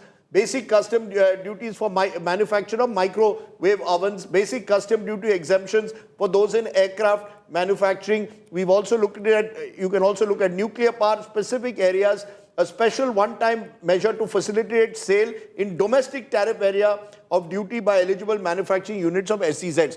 So she will say... What does it all add up to? It all adds up to trying to use this to ensure ease of doing business for specific sectors. But does it make the economy more open? I don't know. Manufacturing sector has been a matter of concern. These are efforts being made, when one would say. So has the demand dying, and now you're again coming up with some regulation to incentivize industry through kind of SEZ. I mean, she's specifically giving you tax reforms for specific sectors. The big story here is the government of India will spend 1 lakh crore more. Higher capital expenditure. Higher capital thing. The total expenditure is... Total expenditure 25% of the budget is, I think, on capex now. Yeah, and the total expenditure is roughly gone up by that much. Yeah. So you have last year's economic conditions with a higher, marginally, incrementally higher expenditure. What the budget the lost in detail story is that there are specific areas which sort of, they're creating the roads, like the high-speed rail corridor. But there's no allocation, you don't know where it's going. That's the point. So whether it will be funded by public or PPP or the Japanese, we don't know. But we know from experience, Dr. Baru. So at least I think there's an intent put out that 7 more high-speed rail is coming out. Let's also look at it from a different perspective. If you take the last 11-year period, capital expenditure budget has gone up 6 times. It was 2 lakh crore then, it is now 12.2 lakh crore. And if you look at defense modernization, because Shankar, we have the numbers now, the defense modernization allocation this year is 2.2 lakh crore. So as the details filter in, it seems that the intent that has been followed for several years of a capex push along with other measures continues very clearly with the numbers. The best part of the budget. Demand is not picking up. I mean, we began this discussion by saying that the big challenge is stagnant private corporate investment and stagnant demand. Productivity gains. Okay, so let's listen into some reactions which have come in. These are political reactions coming in from Parliament. हम जो इंतजार कर रहे थे मेरे केरला में हम कुछ नहीं सुन पाए एक टर्टल ट्रेल के बारे में सुना उसके अलावा और रेयर अर्थ्स मैं भी कुछ समय से कह रहा था लेकिन उसके अलावा केरला के लिए कुछ नहीं सुनाई दिया एक all India institute of medical science 15 साल से इंतजार कर रहे हैं कोई अनाउंसमेंट नहीं था all India institute of Ayurveda की अनाउंसमेंट किया लेकिन नहीं बताया कि कहाँ क्यों नहीं केरला में बताना चाहिए था कोई जामनगर के बारे में कुछ बोला लेकिन केरला के बारे में हम लोग का पहला रिएक्शन सीआई का काफ़ी पॉजिटिव है बजट के बारे में और बजट जो हम लोग की जो इंडस्ट्री की मांग थी वो काफ़ी हद तक पूरी करता है और जो खासकर रिफॉर्म्स में कई सेक्टर्स को फोकस करना एमएसएमईज़ को फोकस करना सर्विसेज में भी नया फोकस उन्होंने दिया है और हर एक सोसाइटी के हर एक वर्ग को अलग अलग भागों में कर उनके लिए क्या कर रहे हैं वो भी काफ़ी अच्छा था और टैक्स में कई जो चीज़ें थी जो पहले से जो कई चीज़ें जो रेस करी जा रही थी सिंप्लीफिकेशन के लिए वो भी उन्होंने काफ़ी हद तक सॉल्व किया. Okay, as you can see, these are early reactions and often the devil or the benefits in a budget lie in the details. And until those details start coming out, it would be premature to make the kind of statements like I just heard from Shashi Tharoor कि हमको कुछ turtle के लिए दिया गया है. If you look at it, there are also other areas which could benefit Kerala when it comes, for example, cashew. And specific, you see, it almost seems as if a finance minister is in a zero-sum game. If she goes into specifics, people say she's tinkering. If she gives the broad sweep, people say that she's generalizing. The direction clearly has been given of continuity. Am I correct to use that word, Siddharth? That she has effectively gone on the path of continuity where she's been doing the budgets over. Yes, Punita. So I would say that your question earlier, then have we addressed what is happening geopolitically? Yes. I don't think the budget addresses that directly. What could she have done? Well, first of all, no increase in big defense spending. I mean, given the situation that we face with our neighbors, that's a very geopolitically stressed situation.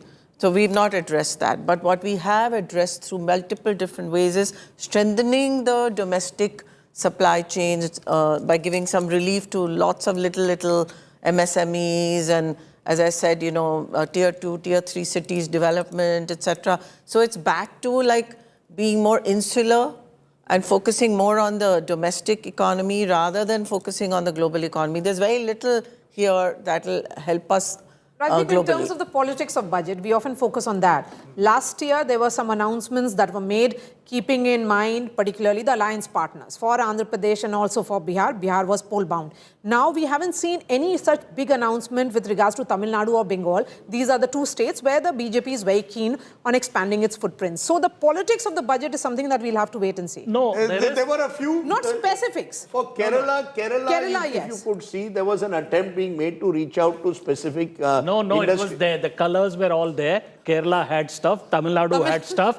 Eastern region. She spoke of Eastern region. No, Andhra Pradesh had it because of the Hyderabad. Lots of all the marine. Yes. The whole marine story is the Andhra story, and there is stuff for Odisha. Let me, these are... let me get in Pawan Verma for a quick comment. Pawan Verma is a former member of parliament. He's just written a piece saying that this is a chance for the FM to be brave. Mr. Verma, was the FM brave according to you? In my view, you have to ask yourself the question, what do you expect from a budget statement? Frankly, I'm a little disappointed because we were expecting a vision statement, and I'll tell you very simply why. The government has been in 2 absolute majorities and 1 stable majority for a 3rd term. The fiscal deficit is under control, inflation is manageable, the growth rates are above 6 to 7%. Given that, this was the time I felt that she should have made a major reform budget. Instead of that, in my view, what you got was overwhelming minutiae. Now you can decluster them and see what is going to help where. But there was no overarching statement for change. And I'll tell you in which sectors. Very clearly. Investment. The government keeps telling the economic tigers of India, why do you not invest more? Now, what have you done specifically in terms of ease of doing business, in terms of radical reform? Because you can tinker with the system, or you can give a blueprint by which investors feel confident of putting their cash-rich stocks back into the economy. There is also the other factor. Rajdeep, I'll take another 1 minute only. The fact is that today, those who invest face the fear that failure will be conflated with fraud. And even success may be penalized if you don't sufficiently toe the government line. But that's a political issue. They need more investor confidence. What have you done? For instance, I've just named 4 sectors. These are the elephants in the room, the ghosts in the room. You've got to tackle them. Well, she's tried to some way give industry some relief or tried to assuage their concerns over tax inspector Raj. She has spoken about that. The question at the end of the day is, again, what does it actually translate into a big picture? I think that's what it's coming down to. Has she been, I repeat, focused Raman or tinker Raman? There are those who are saying she's tinkered around too much. There are others who will say that she's at least given 8 or 10 industries a clear focus as to the path ahead. That, in a sense, Mr. Verma, as a quick final comment, seems to be where the debate lies. You wanted to give a vision statement on investor confidence. There are others who are saying that there are specific industries that needed to know that they are part of India's growth story, and she's tried to address that. Seafood is a good example of those who've suffered as a result of US tariffs in recent times. She's tried to address their concerns.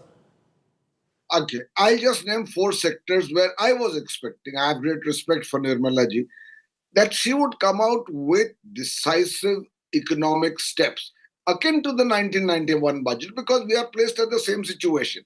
One was ease of doing business. I felt she could have done much more. The second was, what do you do with the dole economy? Because you've got to move people either to employment or enterprise. You can't continue with the dole economy. Third is agriculture. It's plateaued. We need a second green revolution. Fourthly is unemployment. There had to be a massive push on skill development in an age of AI and automation where unemployment opportunities are drying up. And lastly, poverty. Poverty, you've got to lift all the boats of the economy. On per capita income, we are somewhere around 140 in the world, in spite of being the 3rd largest economy. So where is that statement which kickstarts the economy in a manner which takes it to another level, rather than tinkering with the system and doing more of the same? Siddharth, is this sort of binary that is being drawn, that there are supporters who are saying, look, she's focused on specific sectors, focused Raman, versus those that she's tinkered around too much, very much much like a Pranab Mukherjee kind of budget, is what one of our panelists suggested. Could this have been a dream budget? I would say the dream lies in the details. And if you look at the details, the argument can well be that instead of rhetoric, there are specific steps. Now, obviously, we might disagree with the nature of these steps or the fact that they are very minute in detail and it is not possible to comprehend. For example, just one quick instance, the defense modernization part of the budget has increased 22%. I keep saying that the details, and Rajdeep, you refer to that. Look at it in terms of reforms. Between the Prime Minister's announcement that had happened with regard to reforms, and this is what we have also been calling our coverage reforms express, from Independence Day to now, 350 specific reforms have been announced so far. What this also tells me, today's budget also tells me, is that the process of announcing major changes will not be confined to this budget. It will be outside the budget. And it has happened. The 2019 corporate tax rate cut, which was referenced by the finance minister, happened on 17th of September. The flip side is all the more she could have then used this occasion, if the reforms were taking place outside the budget, use this budget to give a clear direction as to this reform express. There is a seven path kartavya, a path that has been expressed. That is the way the government wants to express it. Dr. Baru, you know, this is a strong point that is being made here, that many of the reforms have taken place pre-budget. What more do you expect the budget itself to do now? No, look, I agree. That I don't disagree with what Siddharth has said. The point is this. There are three dimensions to the annual financial statement of the finance minister. One is fiscal, second is policy, and third is this, what you call tinkering, sectoral, you know. Now, on fiscal, of course, we know what the fiscal deficit is, we know what the debt GDP ratio is going to be. So there is some stabilization there, and we are happy with it. We know that Finance Commission report has been accepted. So that's done. On the tinkering part, yes, in any budget speech, finance ministers have to be seen to be appealing to different constituencies. I have no problem with that. But the third dimension to the speech is to tell me this year, will all these initiatives take the economy from 6.5% rate of growth to 8% rate of growth over the next year? Because if you want to be Viksit Bharat by 2047, you need over the next 20 years an average rate of growth of 8%. Compared to the average rate of growth of 6.5% over the previous 20 years. Okay. Now, how will these initiatives, which are essentially sectoral, we've been told each sector something has been done, but overall, will these budgetary initiatives really push growth forward by 1.5 percentage points over the next year or two?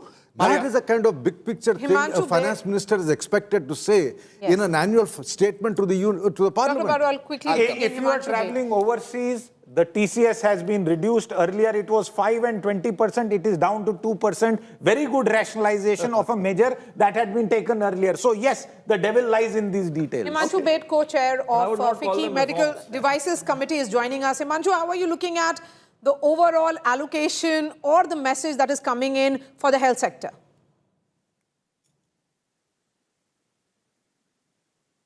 Himanshu, if you heard me. Yeah? Okay, we'll try and go to Himanshu in a moment. Amitabh Dubey, who's with the economic cell of the Congress party, is also joining us. Amitabh Dubey, the first reaction, predictably, of the opposition is to say that the budget is non-transparent. To be fair to Nirmala Sitharaman, that in fact, one of the criticisms that she's resorted to minutiae. So when you say non-transparent, what is the opposition trying to really say? When she's gone into great detail. Look, Rajiv, I want to make the general point is that about the credibility of this budget, the numbers underlying the budget. We are told that in the economic survey that growth is 7.4%, which implies that the inflation rate is 0.6%. Now, in whose lived experience is the inflation rate 0.6%? And this is precisely why the IMF gave the national accounts a C grade, because the wrong kind of deflator is being used. So rather than the growth rate being so high, if we come up with a realistic assumption of the inflation rate, then growth is much lower. And that obviously throws a lot of these projections into question. And the budget, I want to remind you, is about growth, it's about investment, it's about deficits. These are the important parts of the budget rather than the announcement of this or that scheme. And this is why I also want to remind everyone that on the 27th of February, we're going to have a new set of national accounts. So all of these numbers are going to be rendered quite meaningless. So this is one point, is that the entire premise of growth investment of this budget are very questionable. The second point I'd like to make is that we've had a series of announcements. Now, this government is a champion at making announcements, and then no one actually follows up to see what the execution is. So let me remind you that we've had huge announcements on this and that sector over the past 10, 12 years. Make in India, Atmanirbhar Bharat. And the net result is that corporate investment for the last decade has remained at 12%. It hasn't budged an inch. The proportion of the economy in manufacturing is under 13% compared with 16% of the UPA. So you can have all these announcements, but what is missing is execution, and the outcomes are all entirely on the negative side. Well, some of those, the execution is also with the states. I think one of the challenges for finance ministers to set you're part of a team and you've got various captains in different states. But Punita, you wanted to make a quick point. Yes. No, you were saying that is it a focus budget or a tinker budget? That's the binary I'm offering. And I'm now putting on my fund manager, investment manager hat. We can run concentrated portfolios or diversified portfolios, and both can lead to good outcomes. This is a diversified budget with some focused areas. So it's like, 70% of your portfolio is going to be on certain areas and 30% goes to the rest. But for an investor, does it mean that there are really standing out areas that you would then change your portfolio and invest in certain sectors? A little bit, but not huge. Okay, since the initial reaction was, where is the word defense mentioned? Now, the details are here, and Siddharth, you can climb in on this. There's a big defense spend boost in budget 2026, says the government. Mammoth hike is what they claim in the defense budget. 7.8 lakh crores for 2026, and defense forces to get 1 lakh crores this year. Defense Ministry has allotted a budget of 7.8 lakh crores for 2026-27. Defense forces to get 2.19 lakh crores for modernization. Now, so Rajdeep, that number, because a large part of the defense budget goes on the revenue account, which is salaries and pensions, and that breakup is available. That is why the focus has to be on modernization. And by my reckoning at this stage, and subject to any correction, this is almost a quarter hike, nearly 22% hike in modernization. So clearly, as the fine print comes out, there is a substantial allocation. Let's look at expenditure of major items as per the budget. Transport is number one, 5.98 lakh crores. Defense number 2 at 5.94 lakh crores. Rural development 2.73. Home affairs 2.55. Agriculture 1.62. Education 1.39. Energy 1.09. Health 1.04 lakh crores. Urban development 85,000 crores. IT and telecom 74,000. Commerce and industry 70,000. Social welfare 62,000. One of the criticisms. Quick point. Dr. Baru knows it. He's sort of dwelt on this for a large part of his life.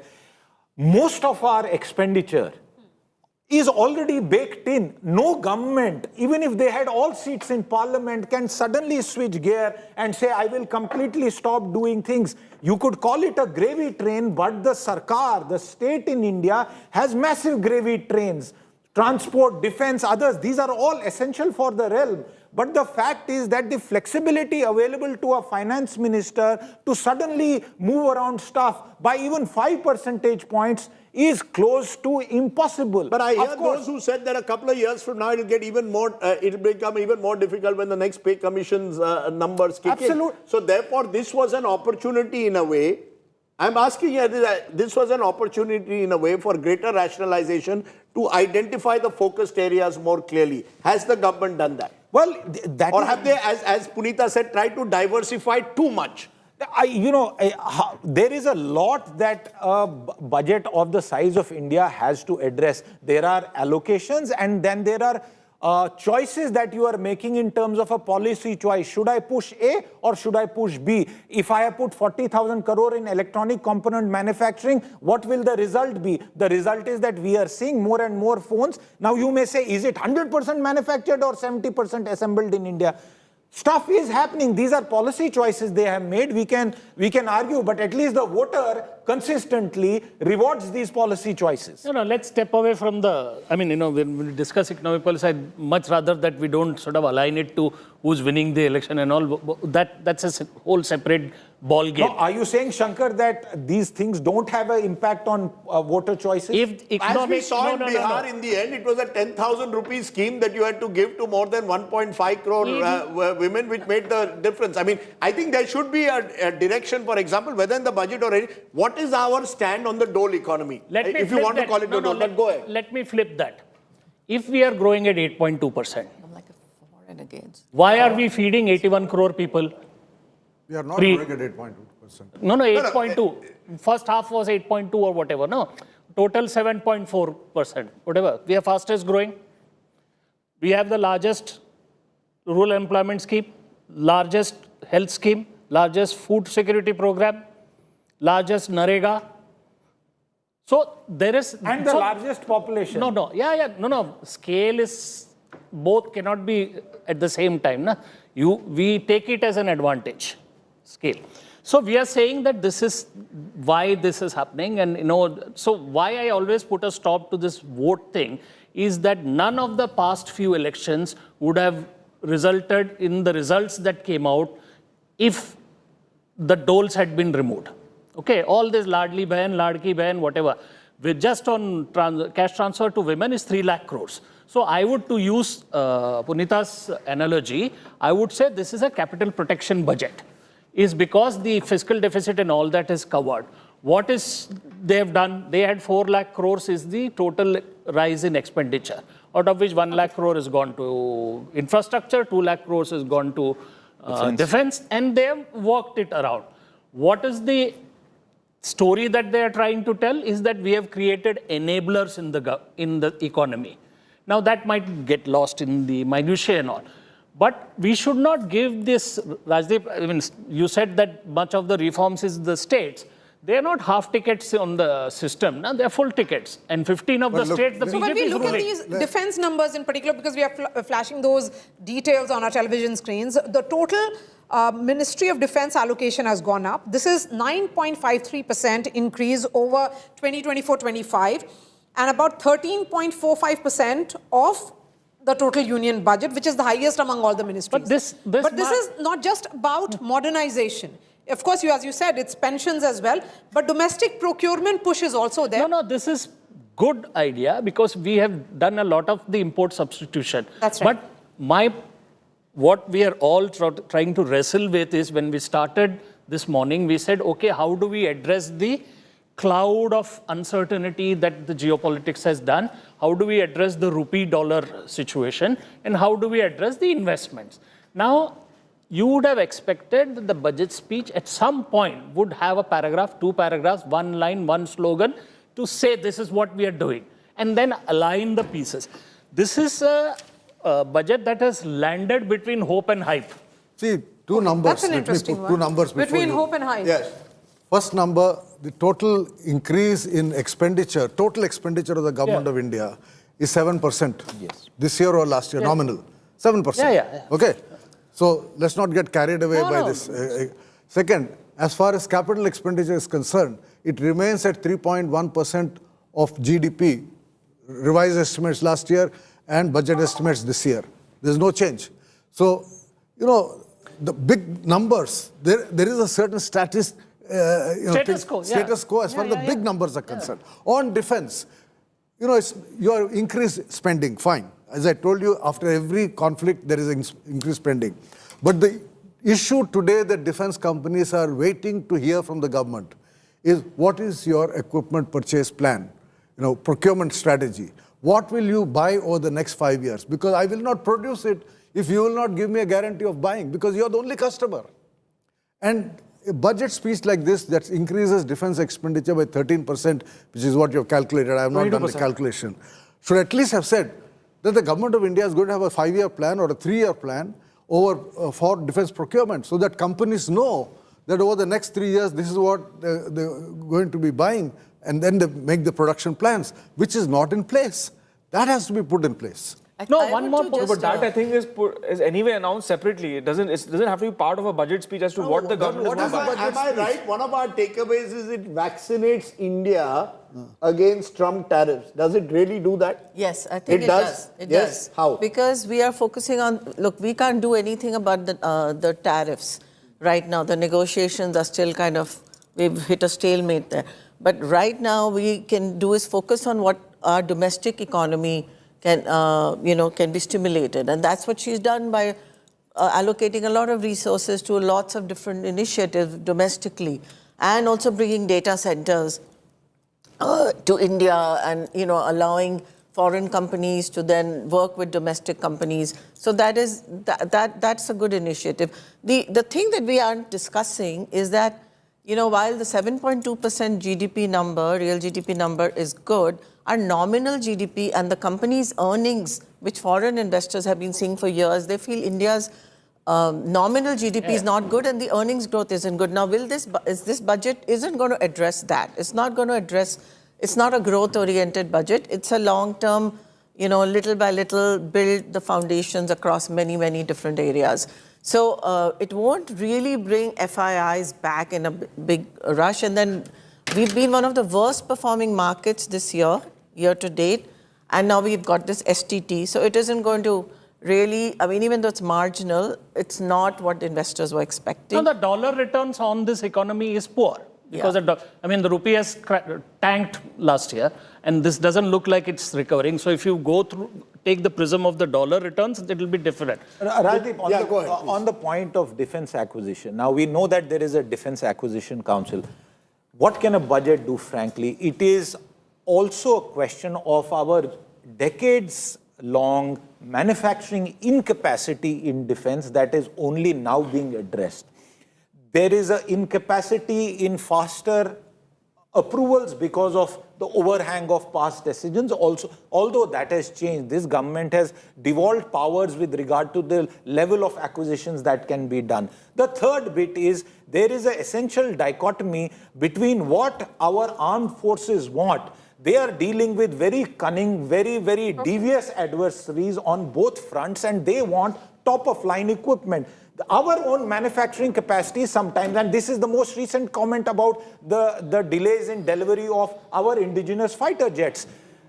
I mean, I frankly don't see that turning around in 1 year. I always recall what the late Manohar Parrikar tried to do by bringing in a platform-based strategy and 6 or 7 large manufacturing champions who would not do individual arms. And we reported on that story. They would do platforms. That never went through, Rajdeep.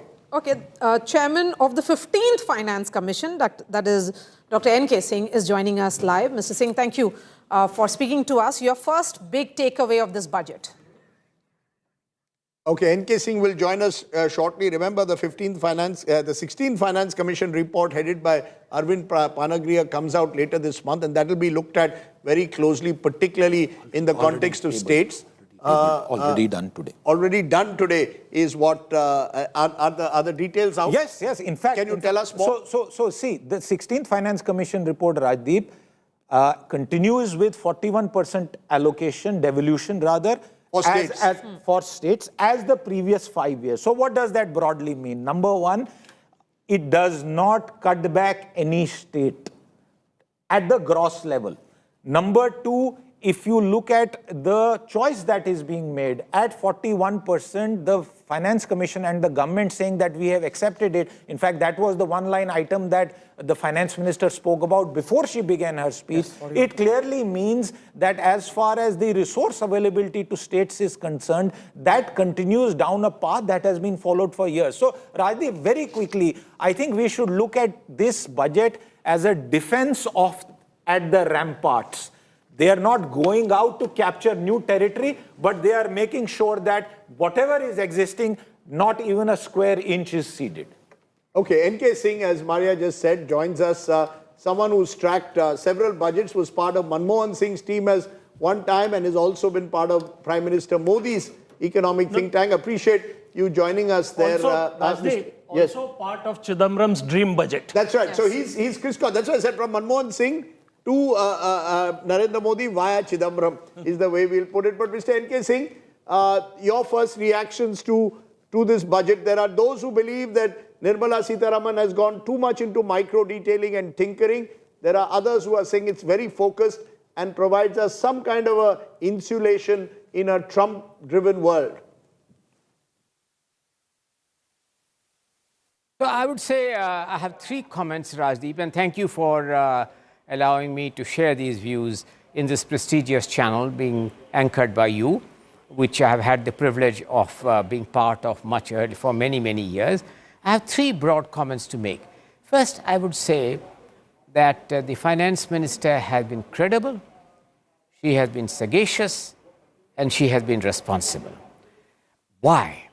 First and foremost, we all know that given the fact of great global uncertainties, given the fact that, as the economic survey has pointed out, there are currency issues facing every central banker, if she had not adhered to the path of fiscal consolidation, the overall macroeconomic framework would have seen rather serious adverse consequences.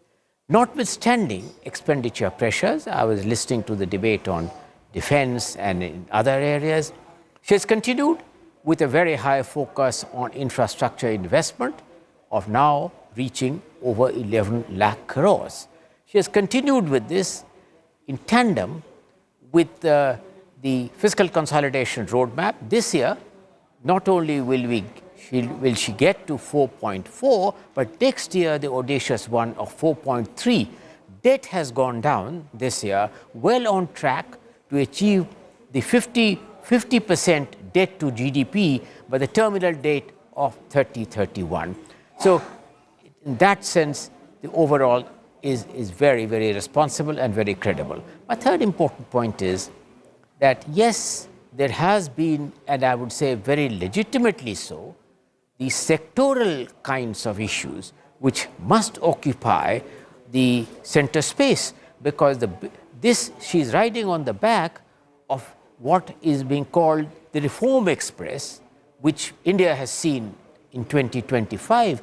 That's why we have been able to not only withstand the kinds of global exogenous uncertainties and pressures, including from the United States, but in fact we are in a position, Rajdeep, I don't know if you have noticed, that the economic survey has bumped up India's long-term trajectory of 6.5% in real terms to 7%. Of course, I don't want at this stage to go into the granularity of nominal versus Go ahead, Maria. Mr. Singh, this is with regards to go ahead. 8,000 crore, which came in Times of India today, about 8,000 crore allocated for new urban cities, and that has not been utilized. So when we look at the budget allocation, that will also be the concern. So I think that, Maria, you have pointed out the fact that, yes, as chairman of the 15th Finance Commission, we had given a recommendation which was accepted by government to allocate 8,000 crores for incubation of new cities, which has not been utilized with only 2 months remaining. But she has instead unveiled far deeper reforms on urban rejuvenation and really creating urban clusters which are very credible.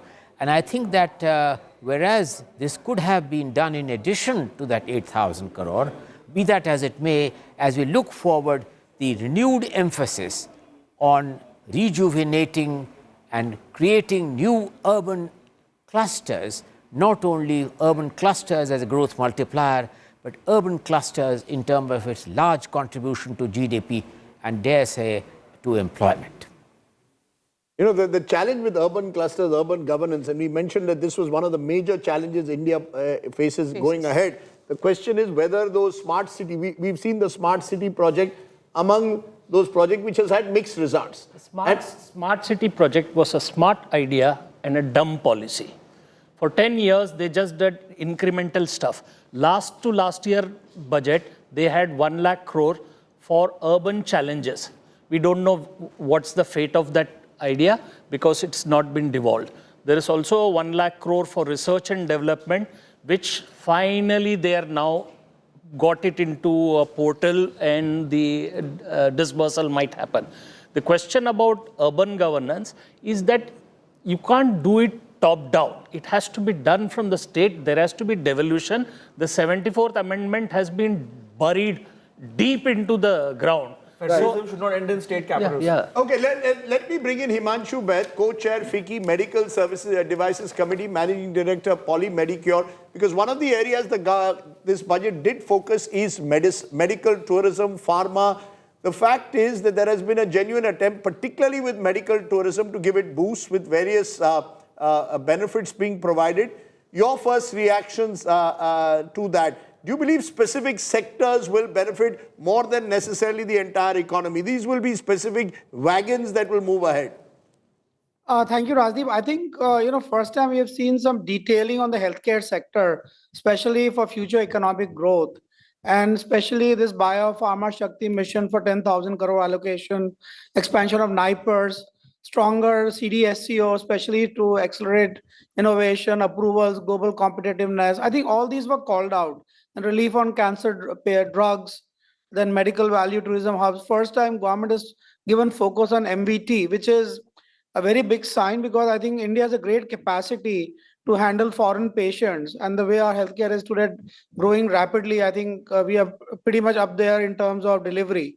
So I think I'm for assistive devices, all that is pretty much called out, which was pretty much not there in any previous budgets. So I think very specifically called out, positioning healthcare as a social and economic multiplier. Okay. In terms of reform, since you're talking about that particular sector, why do you say that there has been no efforts in the past for this sector? I think it was, when we looked at CDSCO, and I'll talk from medical devices perspective, pharma and medical devices were governed by just one single organization. I think a stronger CDSCO means there's a deeper approach for approvals, innovation, global competitiveness, which was never there earlier. So I think there's a special focus on these areas. Himanshu, I'm looking at NIMHANS, setting up of a NIMHANS 2 and upgrading National Mental Health Institute, establishing emergency and trauma care centers in district hospitals. That's how it is looking like in terms of larger benefits for this, healthcare sector. That doesn't seem to be there in the pointers that I've just read. See, basically, if you see the last budget, there was a focus on oncology, onco care centers, 200 centers were announced and 700 more to be, over next 2-3 years. So I think it's a beginning of, where we see special focus in these areas. It will take few years for these things to come out and develop, but I think the focus is, pretty much there for advancement of technologies. Okay, so there is a reaction now coming in from the Trinamool Congress. Abhishek Banerjee is speaking. Let's listen in. दिखाए कि पिछले 4 साल में ग्रामीण सड़क में जहाँ पे 60% पैसा केंद्र सरकार का देना बनता है, वहाँ पे 10 पैसा दिया है. मैं राजनीति छोड़ दूंगा. Step motherly treatment, state motherly treatment और एटीट्यूड. बंगाल में आप हार रहे हो, इसलिए बंगाल के लोगों को सबक सिखाना है. लोकतंत्र में सबक जनता सिखाता है, राजनेता या राजनीतिक कोई पर्सनालिटी नहीं सिखाता है. जनता के बल और जनबल के आगे किसी का नहीं टिकता है. कोई अगर सोचता है मेरे पास ताकत है, मैं जनता को सबक सिखाऊंगा, जनता फिर से सबक सिखाएगा और आने वाले चुनाव में जवाब करारा मिलेगा. आने वाले चुनाव में जवाब करारा मिलेगा और कहीं ना कहीं जिस तरीके से स्टेप मदरली ट्रीटमेंट केंद्र सरकार वेस्ट बंगाल के साथ कर रही है, उसका जवाब आने वाले चुनाव में जरूर मिलेगा. So politics as expected has started. Rajiv Mantri, expected lines, the reactions that are coming in. We expected opposition to talk about how there is nothing those much. States which have not really been highlighted will As always much. speak out that they didn't get this and they didn't get that. This always happens, so nothing surprising. Well, they can always grow coconut. No, but that's also a very old world. This is like the old railways budgets that used to be there. Unless a train ran from a particular MP's constituency, it wasn't seen as a budget that was fulfilling the needs of a particular state. But which is very parochial and small. That's right. This is a union budget at the end of the day. And I think, as we are saying, there are certain focus areas that should be highlighted. Cancer drugs, medical tourism, education, logistics. The tax break on data centers tells us how much importance the government is placing on data localization. Sure. So, I mean, I think the government, as I said, you can look at this budget two ways, and this is the way it's going to be looked at. Those who believe that the government has given that much needed focus to key areas. There will be others who will say that maybe the government should have provided, as Dr. Baru keeps insisting, a clear intent of the direction in which they are taking the economy in terms of encouraging people to invest across the board and tell us, therefore, where the growth trajectory goes. So those are two clear views that are emerging. I don't know whether N.K. Singh is still with us because, Mr. Singh, much of this also, the heavy lifting will have to be now done by the states. The Finance Commission details have come out and we've seen about 19 states have revenue deficits at the moment, some of them whopping given the scale of the dole economy. Should that be a concern? We don't focus on state budgets enough, but states is where governments are simply don't even have money at times to pay salaries on time. I totally agree with you, Rajdeep. In fact, you have perhaps taken the words from my mouth, that while we are excessively preoccupied with the fiscal and the debt trajectory of the central government, and we focus on it, we have scarcely any focus or a means to focus on state finances. Day before yesterday, you are absolutely right, Rajdeep. The report of the Reserve Bank on state finances came out, and that presents a grim picture where fiscal deficits have slipped, raises broader issues in what kind of a freebie economy and so on the states can do. But what can the central government do? Rajdeep, I want to ask you, this is a question I have posed myself several times, that under the 7th schedule of the Constitution, and since we will not in a position to alter the 7th schedule of the Constitution, as long as the state borrowing is upon the security of the consolidated fund of the state, and since the Indian Constitution doesn't provide any recourse for state-level bankruptcy, while keeping the finances of what the world looks at, you are right, is general government. It doesn't look at, an investor doesn't look at central or state government. In fact, Rajdeep, the ironic circumstance is today, Mr. Singh, just hold on to your thoughts. Trinamool Congress Supremo and West Bengal Chief Minister is speaking. Anti-ST, anti-OBC. Education funds, education subsidy declined, social security subsidy declined, fertilizer subsidy declines. It is totally garbage of lies and incompetence, Himalayan incompetence. Totally economy is derailed. Now, you will see within this time, the market falls sharply. Sensex down about over 1,100 points. Nifty 50 has been below 25,000. So you can realize there is a proverb in Bengali, chorer maye boro gola, English bole chor ki mai jor se bole, mother of thieves are sounds less, sound, mother of thieves are sound less.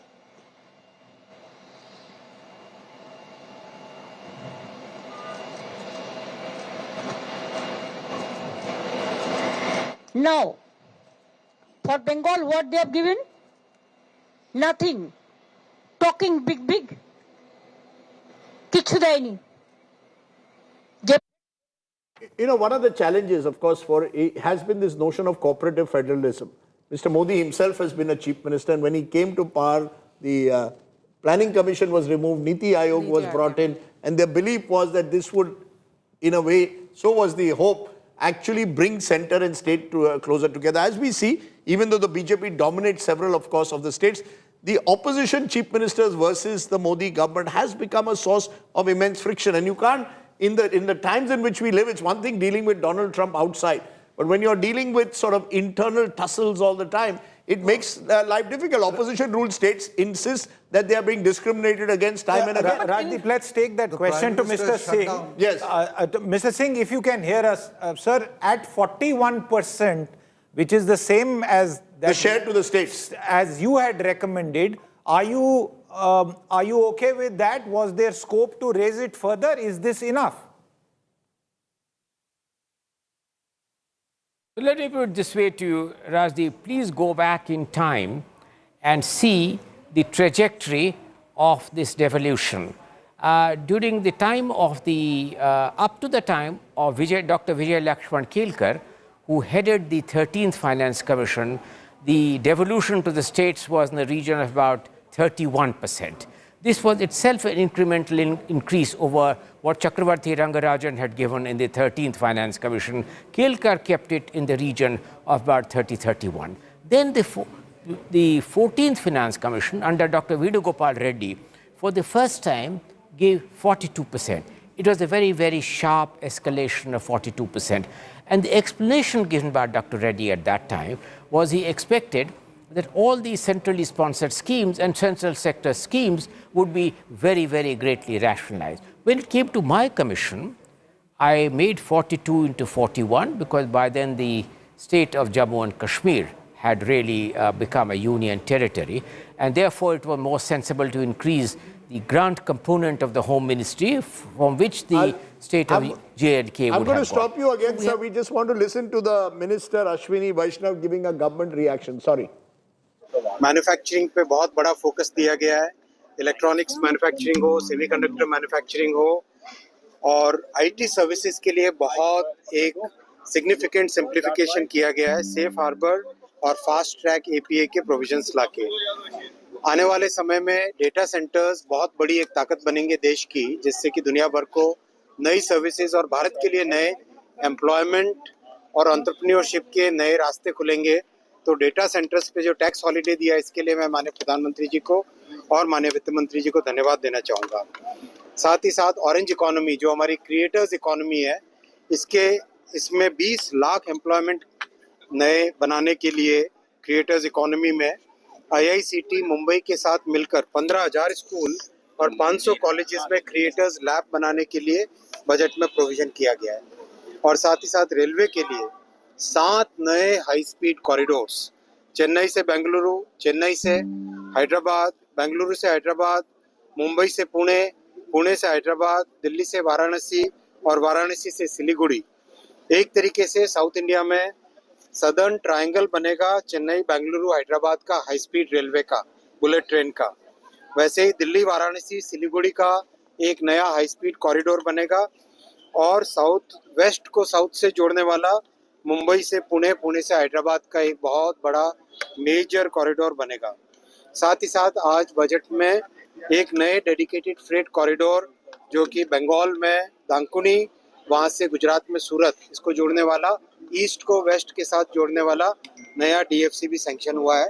मैं इस budget के लिए जो कि युवा शक्ति से प्रेरित है, जो कि विकसित भारत की एक मजबूत नींव बनाता है, जो कि समाज के हर वर्ग के लिए और देश के हर क्षेत्र के लिए विकास का एक नया माध्यम बना है, इसके लिए मैं माननीय प्रधानमंत्री जी, माननीय वित्त मंत्री जी का अभिनंदन करता हूँ. बजट में कितना लोकेशन किया गया? Statement from Ashwini Vaishnav there, the Information and Broadcasting and IT and Railways Minister of the country. Just to take that point forward that we were discussing about state finances, about the need for states also to pull their weight. One of the concerns has been this huge South-North divide, or the South-West versus the North and East divide. And that is something that perhaps every government should be conscious of, because it can become a potential friction point in the future. There's not much that you can do in a budget beyond the point. But is there a need, therefore, perhaps for the Prime Minister to take the lead, get all these chief ministers together and find a way forward?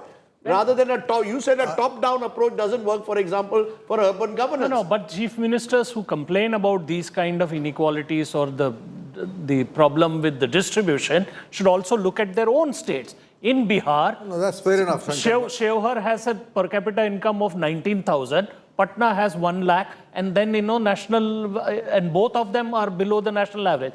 The question really is about all these states. What have they done to promote their investment? It's not enough to have these summits and all. Why not? Can I give you numbers? West Bengal only spent 24.4% of its budget, its own state budget's capex during the year. Chhattisgarh 27%, Tripura 22%, Meghalaya 30%. Do you know which was the best state? 117% of budget? Telangana. See, let me make two Smaller points, state also. Perhaps helps. Yes, go ahead. One is that the National Development Council, as an institution, was wound up in 2014, along with the Planning Commission. There is no institutional framework today for the center and the states to work together. Nobody writes about it, nobody comments about it. But the fact is that this federal structure which was created has been weakened. But secondly, and the more important thing, I think chapter 16 of the Economic Survey, which is a terrific chapter, all compliments to Anant Nageshwaran. The second part of chapter 16 is all about state capacity. By state, it's not state governments, but the center and the state. Today in India, the ability of governments to spend has gone down. You mentioned unspent budget just now. 8,000 crore. He's talking about some states not spending. State capacity to spend has gone down. Yes. And this is a serious challenge which the government itself is recognizing. In fact, the economic survey talks about a major reform of government as the real challenge facing the country. It's not just, getting government out of business, but getting the government to function. Why do you think it's not happening, Dr. Bhatt? I think there's a weakening of the talent pool within government, the weakening of political leadership within governments, and short-termism has taken over. Short-termism also, that what they announced. For instance, Jaitley's 2017 budget spoke about creation of a cadre for panchayats and for municipalities. That's right. They never did anything about it. Okay, let's go to Deepak So the urban Shetty, government Chairman, structure. CII Council on Manufacturing Excellence, CEO and Managing Director, JCB India Limited. Thanks very much for joining us. Also joining us with Mr. Shetty is Narayan Sethuraman, Managing Director of Sanmar Engineering. Gentlemen, to both of you, your first reactions. First you, Mr. Shetty, will there be, I keep asking everyone from CII, will we see the animal spirits of the economy revive? Private investment is at a lower level than it was in 2019. Yeah, absolutely. And I just want to give you two reasons why. First of all, last few years we have seen the continuous focus on infrastructure development and the growth which has taken place thanks to it in the industry. I represent the construction equipment industry, which has improved by around 20% year on year last few years. One of the biggest challenges we were facing was in spite of being the third largest market in the world, we are importing a lot of components, a lot of machines from outside the country. We have been requesting the Honorable Finance Minister last few years, and we are very pleased and we really want to thank her for announcing the PLI scheme for production of critical components for the construction equipment industry. Initiatives like this are really going to bring the animal spirits, as you say, in the private sector investment. I'll just give an example. Thanks to this scheme, supported by the EU FTA, there'll be more and more European companies which will be encouraged to invest in India. And this will not only help in increasing the exports from India, but also bring down the cost of construction equipment. I also want to mention that the whole emphasis which has been given on the MSME sector, particularly from the manufacturing side, we have seen globally the whole development in the manufacturing sector has taken place not only by the investment by the big companies, but also by the smaller companies. Case in point is the whole Mittelstand that we have seen in Germany. I feel that with the recent announcements or the announcements which have been made and across the sector is going to help create a huge ecosystem from the MSME side, from the sustainable manufacturing side, and India now can really be the X country plus one option to the global industry. So very, very heartening from that particular point of view. Yes, Mr. Shetty, but manufacturing sector has been a matter of concern for years now. Do you think the series of announcements which have come in, including deferred duty payment window to trusted manufacturers and also the customs, duty, exemption from basic custom duty on specified parts of certain, aircraft manufacturing, will this actually ensure investment in that sector and boost manufacturing overall? No, I'm absolutely confident this will. And as somebody, we JCB exports from India to almost 135 countries around the world. The challenges we were facing, even in a small case, like for example, availability of containers, something very basic, we have been seeing challenge. We have been seeing challenge how whenever we move a container, say from Faridabad or from our Jaipur facility to the JNPT port in Mumbai, and the dedicated freight corridors, all of them are going to support this focus on easy to do business with from the export point of view, from the manufacturing point of view. There are a lot of just want to get in, Narayan. Sorry to interrupt, sir. Across the country. I'm just getting in, Narayan Sethuraman. I want quick comments, sir. Your reactions to the budget. You're from Sanmar Engineering. Do you see that at least the budget has laid a vision for the future? It may not be a budget of today, but it's looking at a 10, 20-year horizon. That's its strength. Some would say that's its weakness as well. Absolutely right. The budget is focused on the medium and long term. It's very pragmatic, growth-oriented and reform-oriented.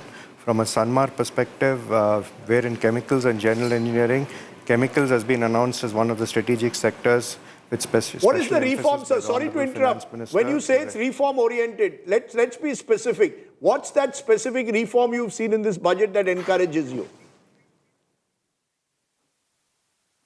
A lot of, the process-oriented reforms. We were really not looking for big-ticket reforms, but reforms towards, ease of doing business. Whether it's, for example, electronic sealing, like Mr. Shetty mentioned, focus on advanced rulings to be binding on customs in 3 to 5 years. The focus, there's an emphasis on predictability for doing business and certainty. So a lot of these initiatives are there, it's interspersed in various announcements through the course of the budget speech, but it's all there. Okay, so... Go ahead, Maria. Much of the process reforms that is being spoken about is probably part of the GABA report, the GABA committee report. What actually we are looking forward to is details from the Somnathan-led Center State Committee report on what can be done. So we constantly come to this, at any discussion ends at what are the states doing. And there is a political aspect to this that BJP rules in 15 of those states, and even there things are not the best in terms of, like just now Siddharth read out who's using money better. I mean, turns out Telangana, which is Congress ruled state. So there is this aspect that has to be brought in. If the central government has an urbanization grand challenge fund of 1 lakh crore, there seems to be no impulse in any of the states to say where is the money, how can we do it, whatever is doing. None of the cities, I haven't heard any city, and so there is like a distance between, and we spoke about the end of the National Development Council.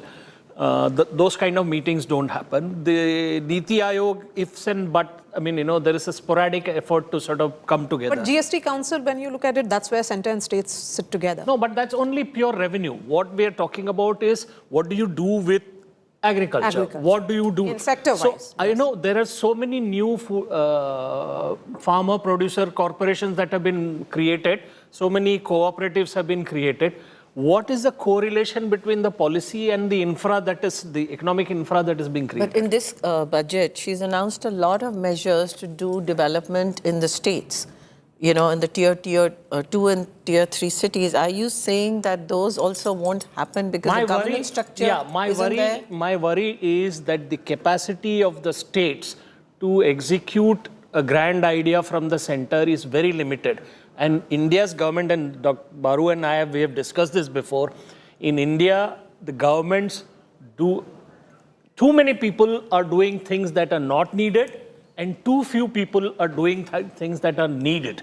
This is the general... But if all these measures that she's announced for tier 2 and 3 in cities... fact, Prime Minister Modi will be giving his remarks on the budget in some time. So that soundbite will be coming in as well, because thereafter he heads for... Ravidas Jayanti. Okay, we have some breaking news from Siddharth. So I just want to quickly point out, and maybe Dr. Baru and Shankar both will come in. The 15th Finance Commission, in contrast to the previous one, the 16th one, has increased the weight for population from 15% to 17.5%. It has also parallelly reduced the demographic performance aspect from 12.5 to 10%. So Rajdeep, there is more minutiae, but this is going to, in some ways, lead to a debate, because the more people you have, the higher the devolution percentage will be. Shankar, you want to... So this is the heart of the North-South divide. This is the heart of what Sitharaman and others have been saying. Reactions as the fine print sinks in. Siddharth, you use the wrong word. Not debate. This will lead to adjournments. Okay. You said, repeat that on demography, 12.5. So, in terms of the key criteria, population criteria has gone up to 17.5% versus 15. Demographics has gone down from 12.5 to 10. Area has gone down from 15 to 10%. So that is the adjustment. Forest ecology stays at 10%. Per capita income, distance and GSDP distance, a technical attribute, 45 down to 42.5. GDP contribution has been added as a new one at 10%. So effectively what this means is... balance out. No, Yes. balance. They're trying to balance it out. They're We'll wait trying and to- see get reactions from chief ministers, but we need to take a break. No, the last one actually is been created to help the southern states. That's right. Yes. Because That's, they're so going that's the because they are bigger. Whether that will And the be West. enough to satisfy them, we'll wait and see. We need to take a break. We've been on live continuously since 9 in the morning. And it's been a long day. And there is still much more to nibble on, particularly in terms of the details of the budget. You're watching our special coverage. We'll be back in a moment.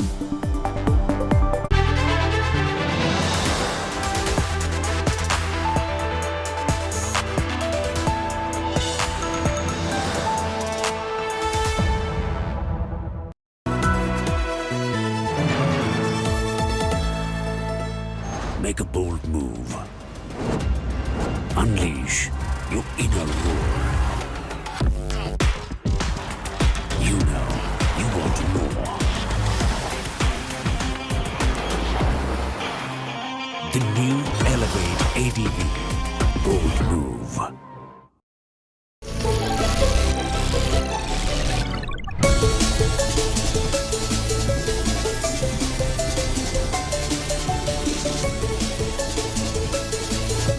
Introducing Motorola's signature.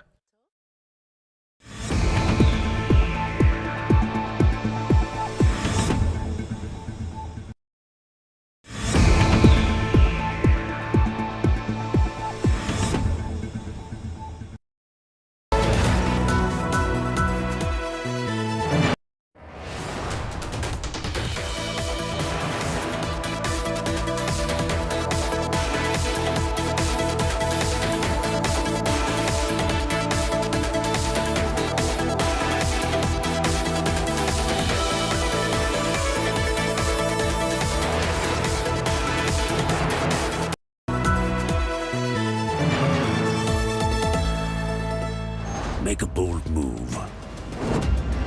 Unleash your inner roar. You know you want more. The new Elevate ADV Bold Move.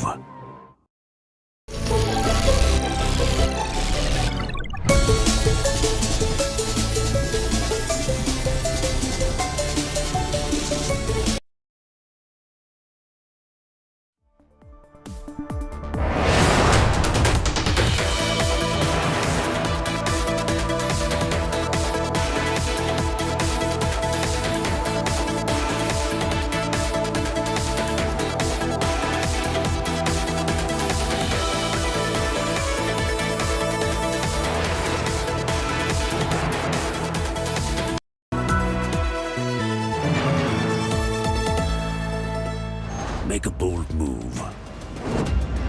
Unleash your inner roar. You know you want more. The new Elevate ADV Bold. आज का budget ऐतिहासिक है। इसमें देश की नारी शक्ति का सशक्त प्रतिबिंब झलकता है। महिला वित्त मंत्री के रूप में निर्मला जी ने लगातार 9वीं बार देश का बजट प्रस्तुत करके नया रिकॉर्ड बनाया है। ये बजट अपार अवसरों का राजमार्ग है। ये बजट वर्तमान के सपनों को साकार करता है और भारत के उज्जवल भविष्य की नींव को सशक्त करता है। ये बजट 2047 के विकसित भारत की हमारी ऊंची उड़ान का मजबूत आधार है। साथियों, आज भारत जिस रिफॉर्म एक्सप्रेस पर सवार है, इस बजट से उसे नई ऊर्जा, नई गति मिलेगी। जो पाथ ब्रेकिंग रिफॉर्म्स किए गए हैं, वो एस्पिरेशन से भरे हुए भारत के साहसिक, टैलेंटेड युवाओं को उड़ने के लिए खुला आसमान देते हैं। ये बजट ट्रस्ट बेस्ड गवर्नेंस और ह्यूमन सेंट्रिक अर्थरचना के विजन को साकार करता है। एक ऐसा यूनिक बजट है जिसमें फिस्कल डेफिसिट कम करने, इन्फ्लेशन कंट्रोल करने पर फोकस है और इसके साथ ही बजट में हाई कैपेक्स और हाई ग्रोथ का भी समन्वय है।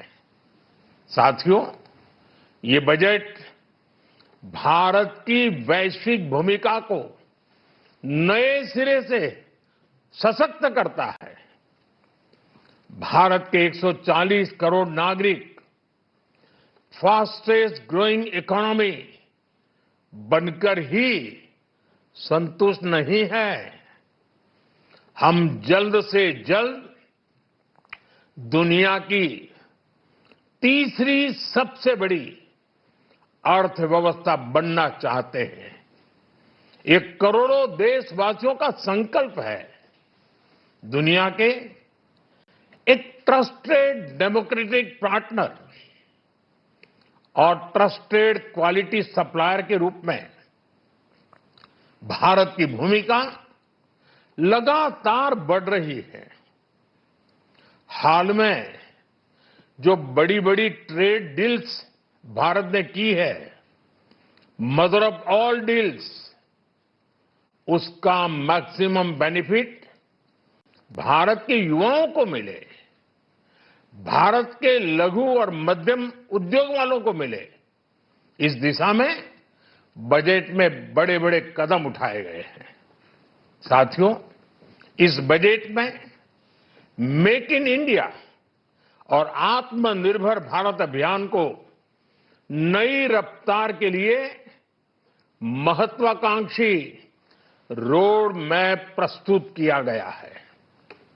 इस बजट में नई उभरती इंडस्ट्रीज यानी सनराइज सेक्टर्स को जिस मजबूती के साथ समर्थन दिया गया है, वह अभूतपूर्व है। Biopharma Shakti mission, semiconductor mission 2.0, electronic component manufacturing scheme, rare earth corridor का निर्माण, क्रिटिकल मिनरल्स पर बल, टेक्सटाइल सेक्टर में नई स्कीम, हाईटेक टूल मैन्युफैक्चरिंग को बढ़ावा, चैंपियन एमएसएमईज तैयार करना, ये फ्यूचरिस्टिक है, देश की वर्तमान और भविष्य की आवश्यकताओं का ध्यान रखती है। एमएसएमईज को, हमारे लघु और कुटीर उद्योगों को जो समर्थन इस बजट में मिला है, वह उन्हें लोकल से ग्लोबल बनने की नई ताकत देगा।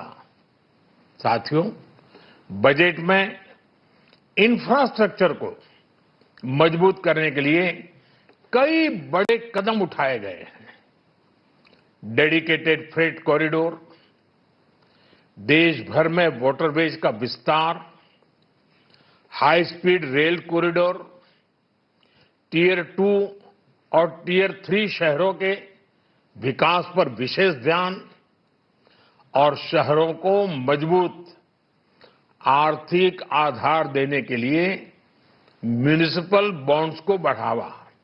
ये सारे कदम विकसित भारत की यात्रा की गति को और तेज करेंगे। साथियों, किसी भी देश की सबसे बड़ी पूंजी उसके नागरिक होते हैं।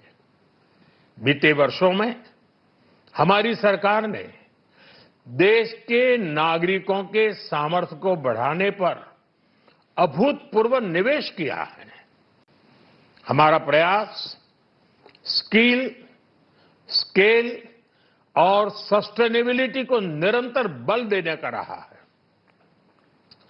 जैसा कि आज पार्लियामेंट में निर्मला जी ने कहा है, यह युवा शक्ति बजट है।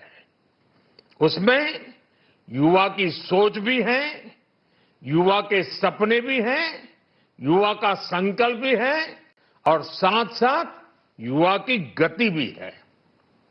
बजट में जो प्रावधान किए गए हैं उससे अलग अलग सेक्टर्स में लीडर्स, इनोवेटर्स और क्रिएटर्स तैयार होंगे। मेडिकल हब्स के निर्माण से, एलाइड हेल्थ प्रोफेशनल्स के माध्यम से, ऑरेंज इकोनॉमी यानी ऑडियो विजुअल गेमिंग को बढ़ावा देकर, पर्यटन को प्रोत्साहन देकर और खेलो इंडिया मिशन के माध्यम से युवाओं के लिए नए अवसरों के द्वार खुलेंगे।